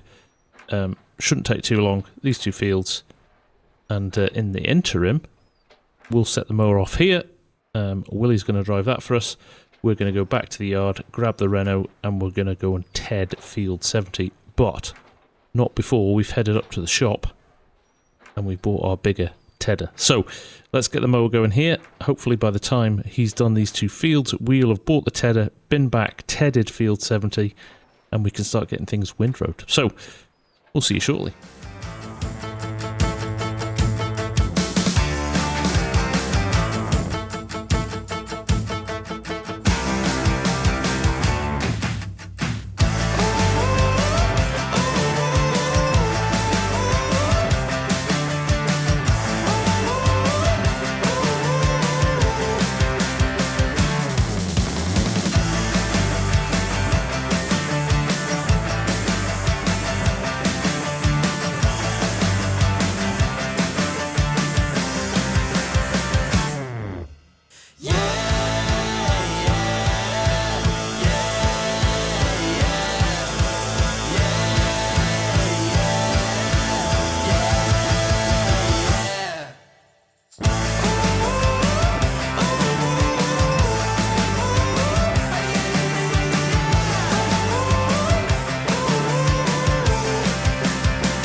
Right, there we go. First field done. Now, I did say I was going to go and get the tedder and leave this to it, but it's not a defined field. So I was going to use a little bit of horseplay there to help that, but unfortunately it didn't work. So we had to cut that one by hand, but quite pleased with the job I did, actually. That was quite a nice therapeutic little job. Right, anyway, I am now going to run this to the next field, and what we'll do is we will put that one on Willie to drive, and we will go and get the tedder. Now these, we're going to leave both of these as grass, so the next job in here is windrowing. So ideally I would like to get the contract field 70 tedded quickly and windrowed, and then get the windrower up here and do these two fields as well. So bear with us while we're juggling a lot of equipment here, but this is what I wanted to do. I wanted to be able to run the farm and the contracting business together. Now, just the nature of the beast, the nature of British farming, if I'm being honest, is that you end up doing a lot, and I mean a lot, of grass work. So, and again, the time of year it is, we want to get this done. It is November, so this is probably our last chance to get the grass in before winter. So let's push on, let's see how much we can get done, and then take stock of where we are with food supplies. I got a funny feeling we may need to buy in certainly some straw through the winter. Everything else we might be alright with, we shall wait and see. But here's the other field, this is the other grass field, so it's looking good. We have got actually a very big amount of grass here across both fields, which is nice. So, let's crack on, let's get this one done as well, and yeah, we'll go and buy the other tedder. Right, Willie's rocked up here and he is in the mower now, which means we can head back to the yard, grab the Reno and grab the tedder. So we will see you back here shortly. Looks like he knows what he's doing. He's got a bit of a plan here for how he's going to cut this field, so we'll leave him to it. He knows what he's doing and we'll be back shortly. Right, here we are. Before we run up to the shop with this, we thought we'd better give it a bit of a clean. It's a pretty good nick. It's not that old, this, so kind of hedging my bets. We'll get not a bad return on it. I mean, it didn't cost us much originally, so hopefully we'll get most of our money back. Anyway, that'll do. I'll not bother cleaning the Reno just now, because that's just about to get dirty again. But let's head up to the dealer, and I will show you what we've already picked out to spend our money on.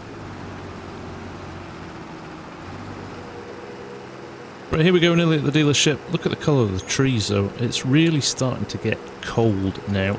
I genuinely think that this is probably, there might be some ploughing, might be some cultivating contracts coming up in the next few weeks, but generally it's going to go quiet, I think, on the contracting front till the spring and planting. So if we can, we need to get as much done as possible today.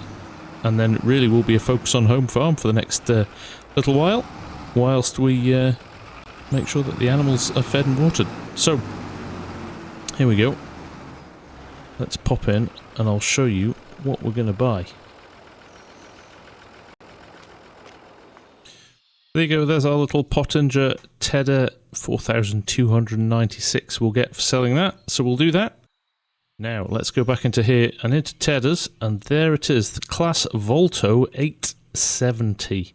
Now, we've got 102,000 in the bank now. This is 24,500. I'm going to avoid spending too much money on things that we're leasing. We can afford this. It's within our price range.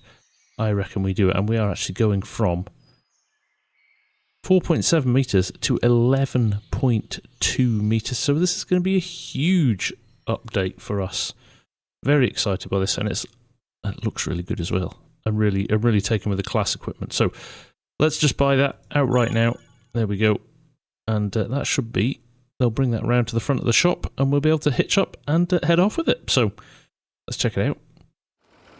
Yes, there it is. It's a big old beast, 90 horsepower to run it. So again, another interesting test for the Renault with its new engine. So far, it has passed every test we've thrown at it. So let's see what happens this time. Right, let's just get hooked up and we'll run this down to field 70. There we go, back past the yard. We're nearly there. This is going to take no time at all to do. Kind of disappointed now that I'm not using this on the other two fields as well, because it's a really nice bit of kit. There's the field. Our aim is definitely get this done today. Now the other stuff, the silage, might need to roll into the next episode, but certainly for this episode I would definitely want this field done and dusted. So there we go, let's just open the gate here and get this in. Very tight, this gate.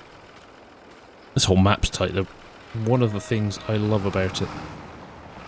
So familiar for me, who grew up in an area of the UK where the farms and the fields are small and tight like this.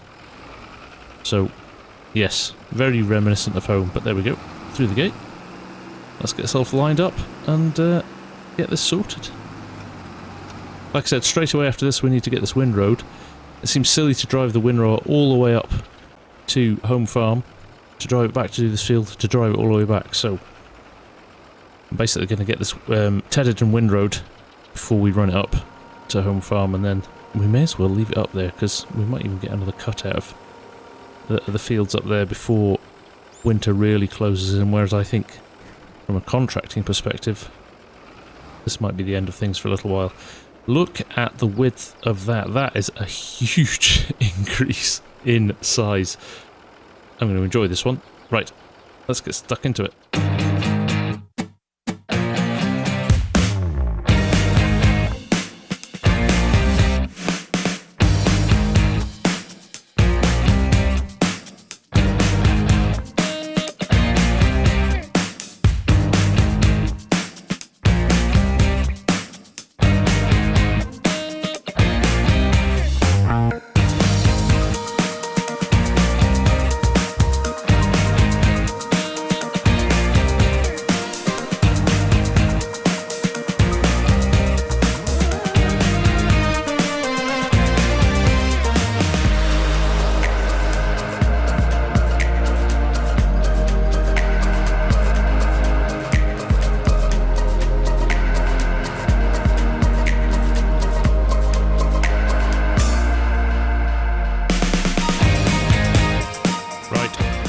This thing is epic. We have covered so much ground in such little time. I am loving this. It is perfect for what we need. Right balance of probably slightly too big for the fields, but it's nimble, it's agile, it's just great. And I have to say, the Renault, the proof in the pudding that the engine is sorted on the Renault, this is it, because it's just laughed at this. It's just has not batted an eyelid. So there you go. We are done here already. So I'm going to keep with the Renault because it's doing such a good job. We're going to get the windrower on this, and we'll get straight back in here, get this sorted, and get ourselves off up to home farm. I'm pretty sure Willie will have finished the finished the mowing by now. So time's pressing on. Let's get on with it. We're having an efficient day here. Right, back at the yard, like I said, class equipment just doesn't seem to let us down. It's working really, really well. Let's hope that forage harvester that Charles has given us is going to do the job as well. But let's get this lowered down and grab the very dirty windrower next to it. Right, we're up and running with the windrower. We're going to do our usual and do the insides first and finish on the headlands, so we get some nice clean headlands for the baler. This won't take too long. I'm toying with the idea of maybe putting the TW on the baler. It feels a bit overkill. Or maybe we let the JCB redeem itself. That's what we'll do. We'll put the JCB on the little baler in here, and we'll keep the TW. So let's start by getting all of this ready, and then we'll throw the baler in here.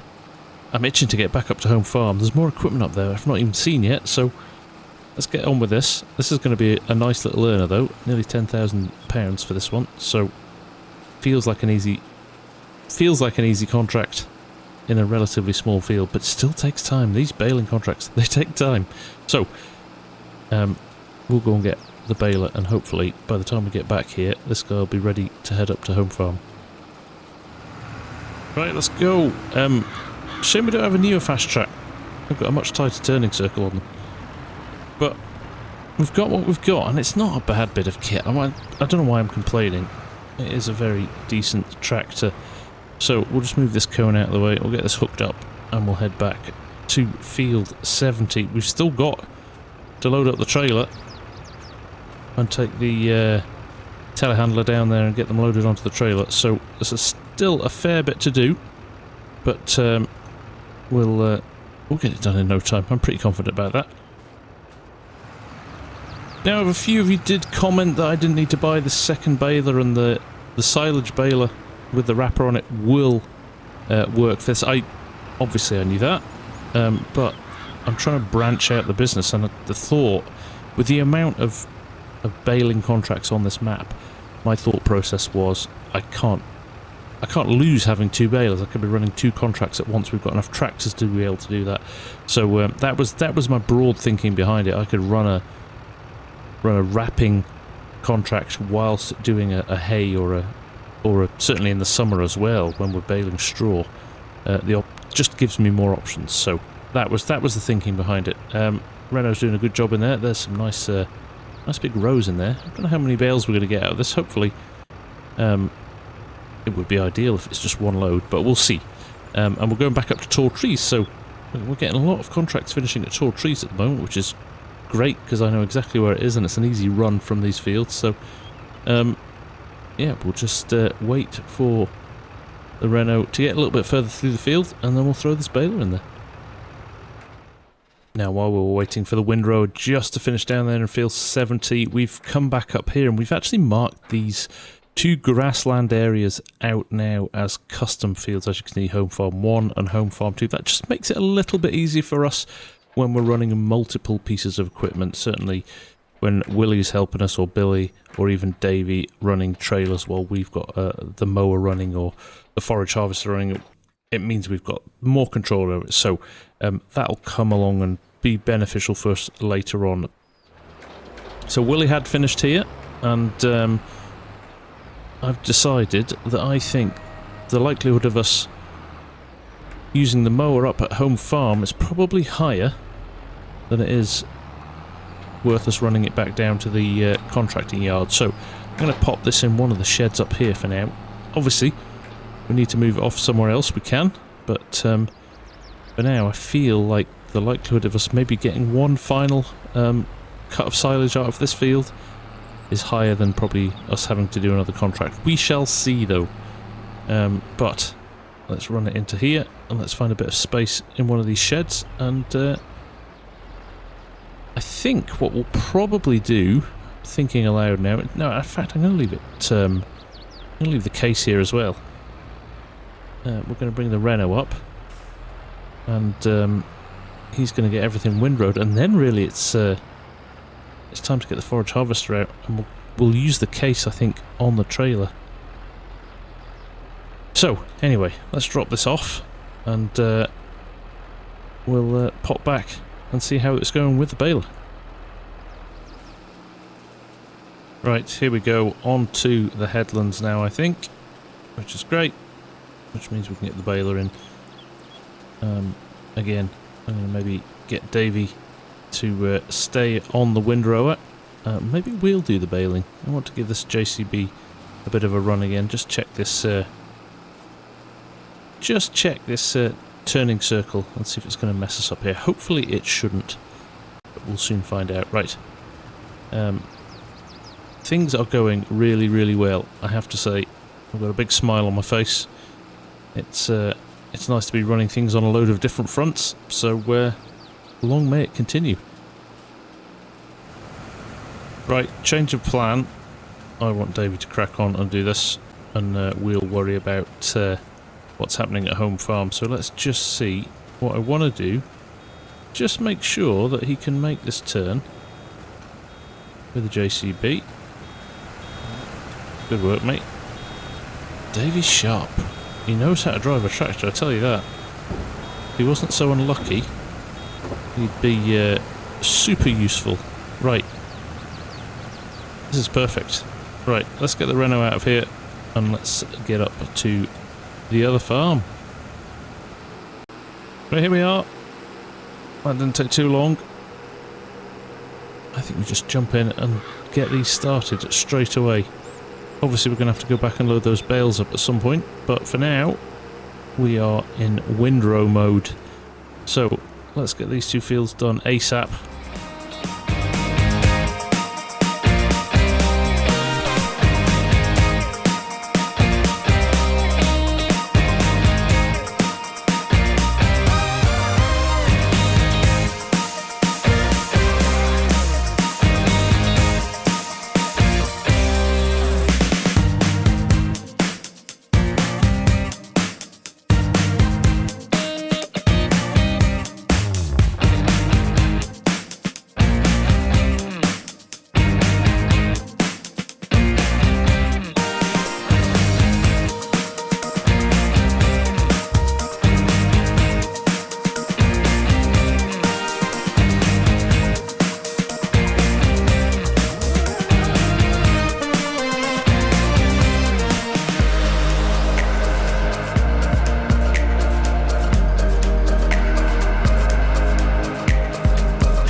here we are. This field's a big field, actually. I think we're going to get a serious amount of grass off this in the bunker. Between the two fields, it's going to be huge, which could be great for the farm. But for now, we're just going to crack on here. A few more rows to do, and then the headlands, and then we'll move over to the other field. But we'll stop in the yard on the way, and we haven't still looked at the rest of that equipment that's arrived. So I'm holding out hope that there's some decent stuff there. Now, he did say there is a grass pickup header along with the maize header. So like I said earlier in the episode, I'm going to definitely maybe try the forage harvester in these fields. Right, it looks like we're onto the headlands now, so we'll push on quickly, get these done, and we'll come back and have a chat. Right, here we go. I'm just going to stop here and jump out, because that is the field ahead of us that we need to go to. The cows are here. If you hadn't already noticed, they have got a little bit of food in the trough. Not much, in fact. That's going to run out incredibly quickly, isn't it?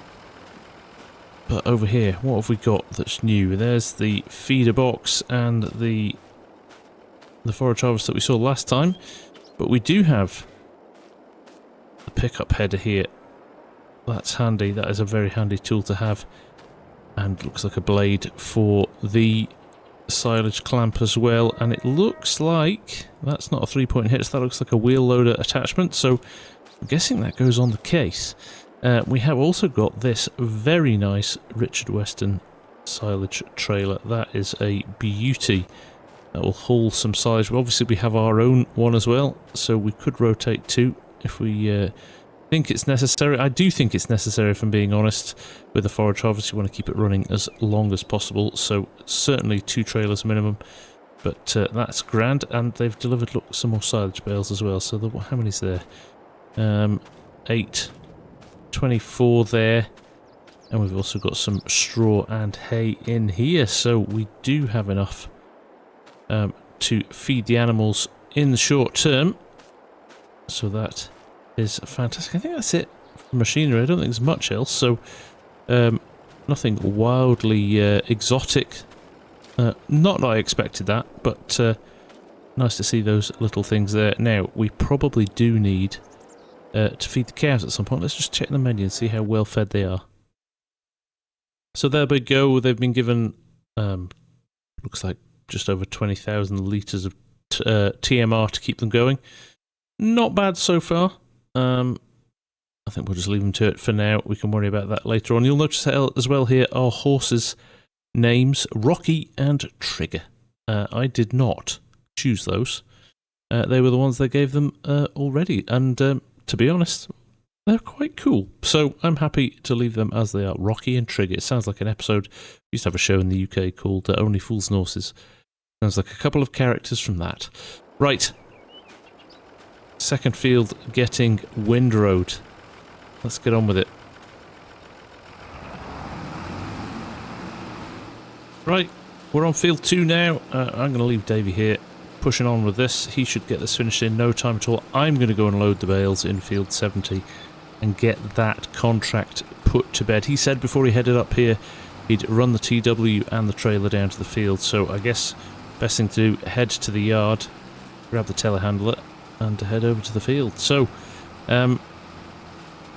things are looking good, but the light is dropping quick. Okay, we better push on or we're going to run out of time. Right, here we are, back of the yard. There's the JCB put away.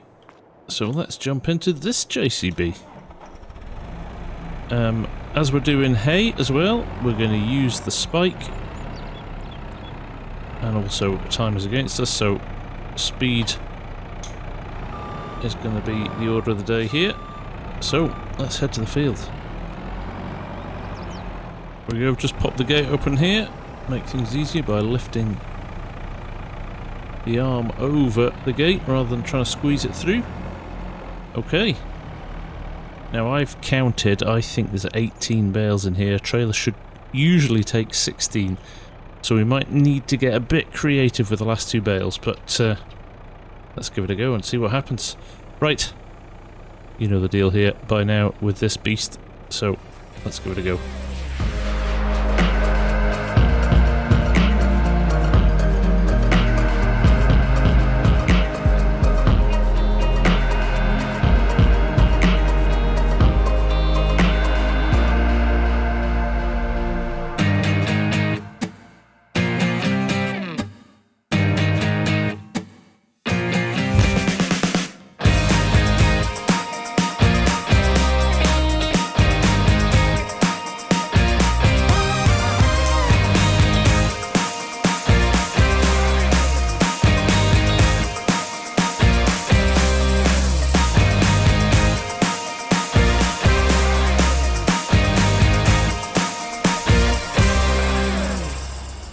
Right, here we go. Last 2 bales. I slightly underestimated how many bales that trailer could take, actually. So we're not having to struggle at all here. In fact, these last 2 are going to drop on very nicely. We're going to have a lovely load of bales here to run down to tall trees. Now, I'm not trying to save any here for the farm. I think we've got plenty of bales down at the farm now, so anything over and above the contract here, we will, I think, just sell and maybe make ourselves a little bit of cash over and above the contract. As always with these, you don't know how much you're going to make, but every little bit adds something to the bottom line, which is quite nice. So there we go, 18 bales on a trailer. I'm going to leave the load all here, come back and get that later on, but that is a nice little load of bales. Let's get those ratcheted up, make sure they're not going to fall off as we head down the road, but very pleased with that. Right, tall trees, here we come. Right, here we go, headlights on, and we've got our beacons on as well. It is definitely starting to get a little bit dark. Right, we're out onto the road though, and now it's just a nice straight run up to tall trees. So, let's push on. The TW's hauling well here, so we will see you up there. Right, here we are just up the hill here, and the pub will be on our left, and tall trees is just beyond that. So what we'll do is see how much we get sold here. 81,000 litres of hay here. I'm pleased we got it all done this episode. There's a lot of stages to the baling contracts, but they are very lucrative. You know, we're going to make just shy of £10,000 with this one. So it's not a bad day's work, to be honest. But here we are, tall trees. Starting to get familiar, this place, isn't it? There is the bale sell point just there. As per usual, I'll make sure the trailer is fully over the sell point before releasing the straps. There we go. Looking good. Right. Let's sell them. 1, 2, done. So we have finished the contract.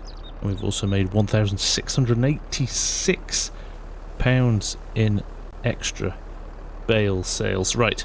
Let's claim this contract. Let's see what we're going to end the day on. Remember, we spent 24,000 on a new tedder, which was fantastic. I can see us getting through a lot of work with that.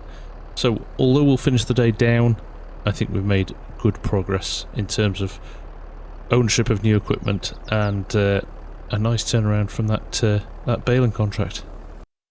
So there it is, 8389. I thought it was 9,000 something, but still, that is pretty good. We will collect that. And there we go, 85,000 in the bank. So a little bit down, but we were doing a lot of work for ourselves. I have actually forgot to mention that we will be getting a salary from Charles. He's going to pay us £3,000 a month for the privilege of being the farm manager, so that's nice too. But I think on that note, with a load of stuff lined up for the next episode, we are going to call it there.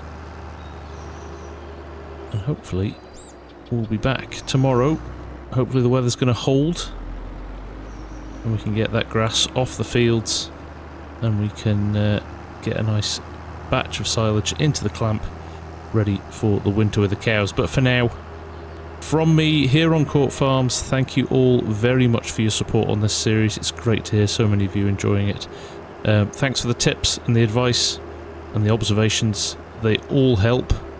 I don't get it right all the time, but I do try my best. So, on that note, have a good one, and I'll see you again very soon. Take care. Bye for now.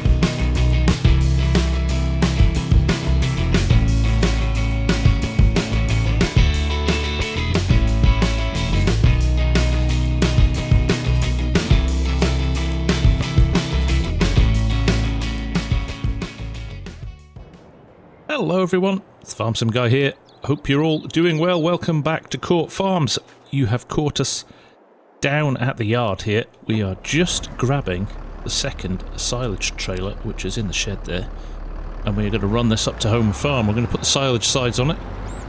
And this is going to be our second trailer while we are running the forage harvester. So everything's windrowed, everything's ready to go. Now the light is dropping slightly, which is frustrating. I'm not sure we're going to get through it all today, but I wanted to push on a little bit. I'm not sure what the weather's plans are, and it is getting more and more wintry as time goes on, so it will be December tomorrow, so I don't want to risk grass sitting on the field and us not being able to get it off. It is a nice evening, it's clear, it's sunny, so we should do the best to try and get what we can off the ground if we can. Right, let's change up our body type to... There we go, that is the standard one that we use. The MQ-12 with 15,500. We already have that as a alternative spec, so it doesn't cost us anything, which is nice. So we'll get that hooked up again. Hopefully that's not too high for the pipe on the forage harvester, because it's not a big forage harvester, but I think it'll be okay. And we're going to run this down to the other farm. So we will see you down there. Look at that lighting though, as the sun is low in the sky. Lovely autumn day. But time is against us. I did say, I think at the end of the last episode, I was going to wait till tomorrow, but I've had a bit of a change of heart because, yeah, I would just want to get some of this into the bunker. I'm worried about the amount of food we, well, have or don't have through the winter for the cows, so I think this is a good way of doing it, is just getting it off the ground as quickly as possible. Plus, it might actually let us have a second cut if the weather behaves as well. So, we will see you at home farm. Right, here we are, just arriving. What we're going to do, I think we'll do the field behind the cows first. So we'll head down here and get set up. Also, we're going to use the, I think we'll use the case on the second trailer. So, first things first, I want to just check and make sure that the pipe with the forage harvester fits over this trailer. We might have to do a slight adjustment, maybe take one of the sides off if it doesn't, but after that, hopefully, we'll be good to go. Here we are on the forage harvester. I'm just going to whip this round actually, and put this header back in the shed in the corner, so it's easily accessible next time. Pickup header is in the next shed, so there we go. I definitely think it's a more efficient way of doing things with maize, and that is absolutely what we will be planting in the spring. But for now, we've got grass in there, so that is what we're going to be picking up. Now I could have baled this, I know that, and put it in the shed with the rest of the silage bales, but actually, from a speed and efficiency perspective, this might be a faster way of getting it off the field. We shall see. The trailer here, and just make sure, I think it's going to be fine. But just double, triple, quadruple checking. Oh my goodness, loads of space. We're laughing. Good stuff. Right, a few other things to get sorted. We'll get the case hooked up to the other trailer, and we will put the blade on the case wheel loader as well. Like I was saying, I didn't know what the weather was doing. Look at this. Got a wet day tomorrow. We can't afford to not get this grass off. Hopefully it's not going to be wet all day, but at the moment that looks like some pretty heavy rain. So that starts at 2 AM. We might need to push through the night here to get all of this done. Let's wait and see how we get on. It's going to be a risk if we leave it. So let's get everything sorted and push on with it as quickly as we can. Right then, let's grab the case here.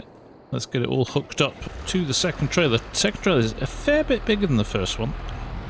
Turn some lights on as well. So, I'm going to be interested to see how it handles the tight yard. But we'll keep an eye on things. We'll make sure everything works properly. There we go.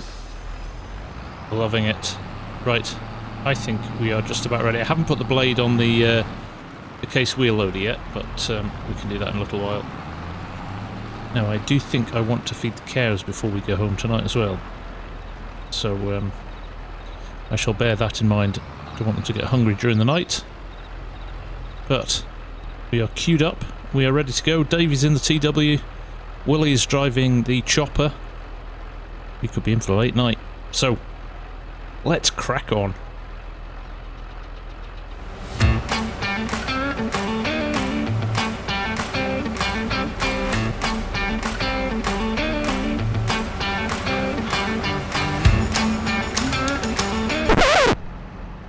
Well, that's a good start, isn't it? We have literally done about 4 rows. And this thing is cut out. We can't work out what's wrong. There's something electrical. But all the headlights have gone. We can't raise or lower header. Something hydraulic, something electronic. I can't work out. Engine's still running. But something has gone wrong with this, which is a nightmare because we are fast running out of time. I think I'm going to have to phone Charles and just tell him what's going on. It's the last thing we needed. Okay.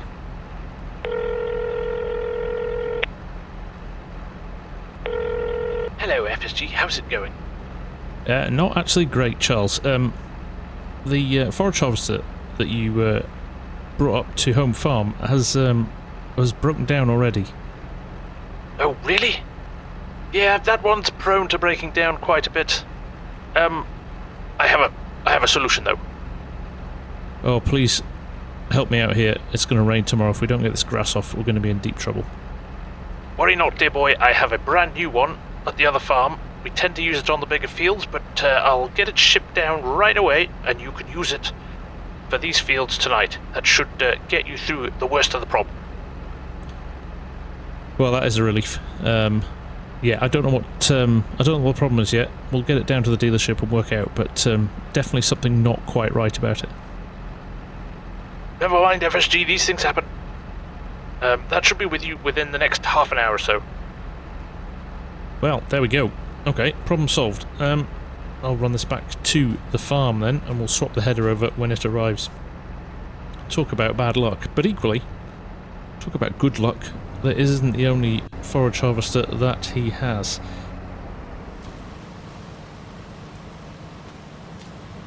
Well, it's just arrived, but look what else has just arrived earlier than expected in the weather. It's game over, guys. There's pretty much nothing else we can do tonight. That is a real kick in the teeth. So we're going to have to wait till tomorrow now. Hopefully, it's not going to rain all day. Now, one thing I do need to do before we go is make sure that these cows have got enough food to last them. So let's get some TMR mixed up. What I'll do, I'll hook this up, get it sorted, and ready to go tomorrow. But yeah, I am not happy. That is a real disappointment. I really thought we could get this off the field tonight, but not a chance. Oh well, tomorrow's another day. Let's see how we get on, but for now, I just have to accept that it isn't going to happen. But we will hook up the little New Holland to the forage mixer, and we will get a load of TMR into the shed before we head off for bed. It's really dark in this yard, actually. Could do with some lighting.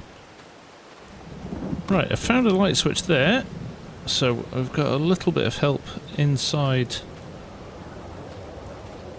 the workshop, but I've got all these lights all over the farm and no switches. Maybe they're automatic, but you would think it's dark enough now. I mean, don't get me wrong, it's 4:39 in the afternoon. It is an incredibly dark winter's day.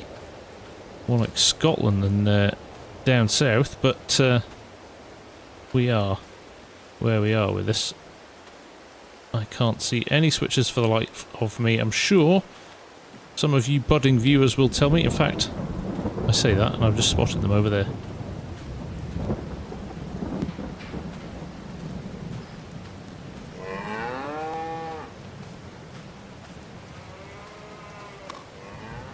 That is more like it. Still got to find some others. The outside ones aren't working, are they? But the inside ones are there. Okay. TMR. Let's get it sorted.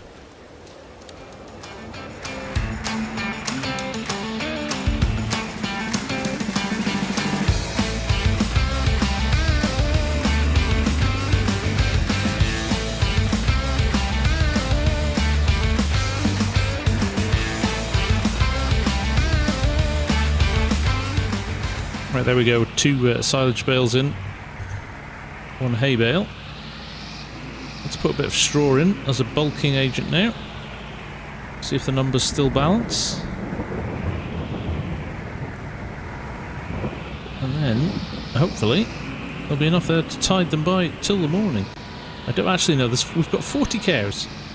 I don't actually know how many, how much food they will eat. So, as long as we give them, even if it's not a full trailer load. Let's see what that does to the numbers. Too far away now. Let's get a bit closer. Yeah, we're slightly over, and we'd take another. Oh, we'd take another silage bale there easily, and probably another hay bale. Okay. Let's do that then. Just getting my quantities right. Once we know it, should make it a lot easier. It also shows how quickly we'll get through these silage bales. So, hopefully, there's enough volume left after I pop this one in.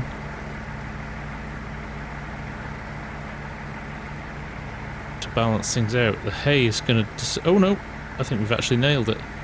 Let's see how much we have in terms of quantity in there though. 90%, so we would have struggled to get much more in there. Okay, so 3-1-1, that's our ratio. That just sneaks into the volumes we need. Probably put a tiny little bit more hay in there if we wanted to break a bale. But just enough here to make sure the cows make it to morning without getting too hungry. There we go. Food going down.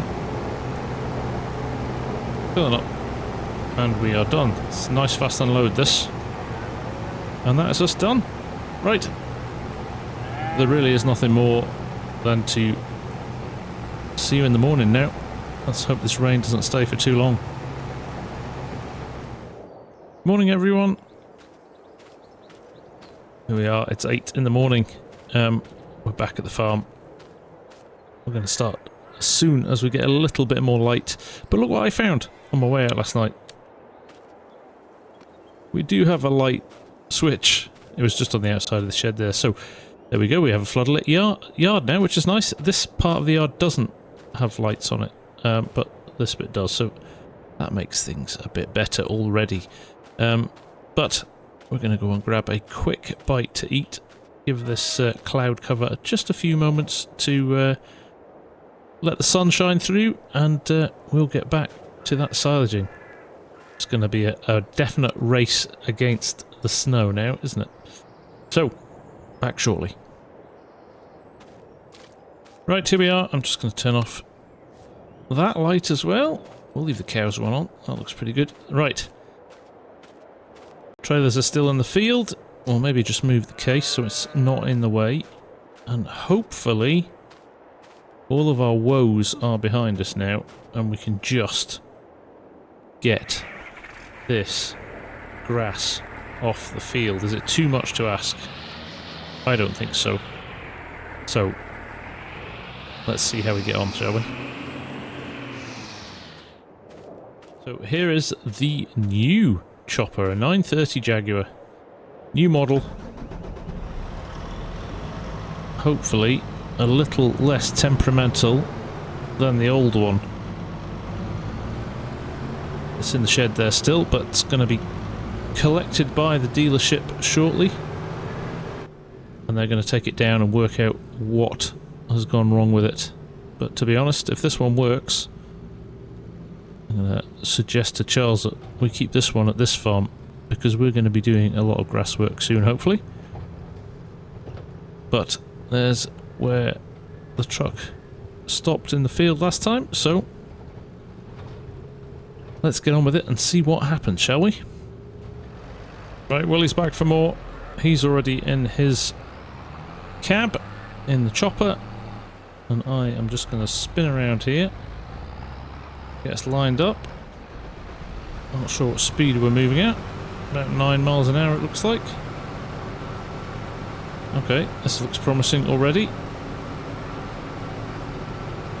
Right, I think we push on with this. If we can get up and running and get a bit of momentum, it shouldn't take us too long.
Right, here we are. The snow has started to fall. We are just getting this last headland off this first field, but got the other whole field to do yet. This has been a challenge, I'm not going to lie to you. We have had, obviously, problem after problem, and the weather has not played ball, so in an ideal scenario, this grass is too wet to really be taking off the field, but that rain last night kind of messed us up a little bit. And we've just got to do it anyway, because we would lose this crop otherwise, and we need it.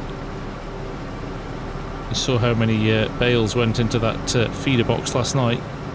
3 for 1 feed, so we need to get as much silage made for the winter as possible. Even now, I think we'll be buying some stuff in. Right. Clean running now to the end of the field, hopefully. Alright, I'm going to fill my trail before then. There we go.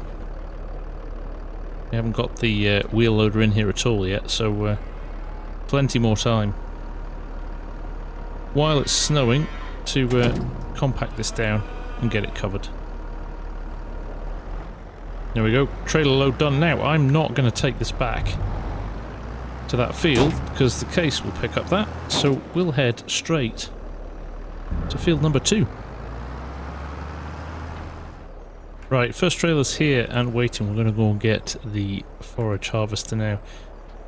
It is snowing hard. Actually, in hindsight, I think for future reference, I'm not sure this forage harvester is going to have to go away anyway. I'm just beginning to wonder if we use some pickup trailers instead. That might be the solution. Anyway, we are where we are at the moment. Let's go and get the forage harvester over. Let's go and get the second trailer over.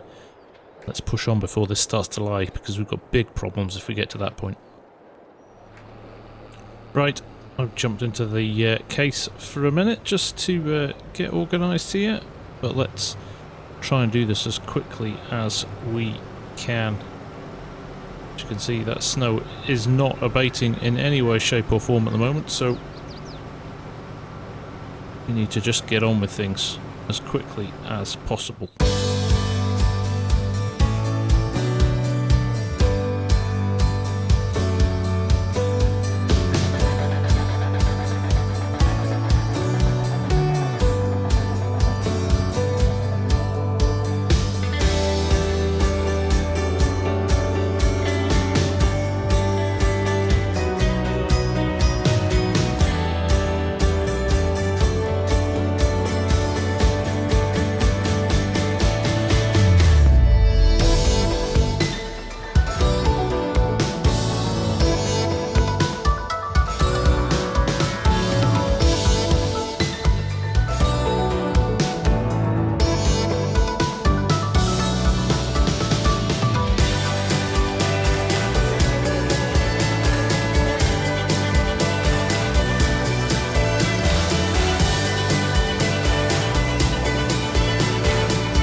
Right, we are on the headlands and I have got just 2% left before I am full. But Davey's here with the other trailer. In fact, there we go, I'm full straight away. Davey's here with the other trailer, so hopefully, yeah, there he goes. Rolling straight on as we are finishing. And let's get this tipped. I tell you what, this has been hard work, this one. In the background, it's been a bit of a battle. Those custom fields and just a little bit of automation to help us there. Some of the workers not behaving maybe as they should, but we've done it, and it is a relief, I'll tell you that, because this snow does not look like it's gonna stop for a while, so hopefully it's not gonna block us in or anything, but if it does, I'll have to make a plan. But whatever's left in the field there that Davey's picking up, plus this load, we have got not a bad start to our silage bunker there. Maybe not masses, but certainly enough to keep us going for the next couple of months with the cows. So let's get this tipped. We might jump in the case and do a bit of compacting. See how far we get with that. And there we go. Tips quickly, this trailer, which is very handy. Now we're not going to need this again, so I'm going to drop this straight into the shed and park up the case as well. There we go. Job almost done. Job done for this trailer anyway. Right, let's get it reversed in here. Now, I want to address a couple of things from the previous episode. Thanks again for all the comments, very, very helpful. The mower was not the issue, and courseplay wasn't the issue. If you remember, the JCB was struggling with the turns. It is the turning circle on that JCB. It is really bad, and it was really bad actually in real life. I actually drove one of those, well, many, many years ago now, 20 plus years ago now, and they were pretty poor on the turning circle. And it didn't have four-wheel steer. The very early fast tracks did not have four-wheel steer, so we didn't even have that luxury available to us to switch on. But there we go. That is a nice full bunker. We'll just wait for the TW to come back with the remaining grass, and we'll take things from there. Right, let's ditch the bale spike while the TW is unloading there. Just pop it here, it's probably as easy anywhere, isn't it? And we'll grab the leveler, which I think is the 5 metre one. I haven't checked it yet, but that might help us if it's the bigger one of the two. Right, there we go. All hooked up. Just waiting for the TW to finish tipping, and we'll jump in there. There he goes, back to the field. Right, while we're waiting for him to come back with another load, let's get this unfolded. Let's get it in there.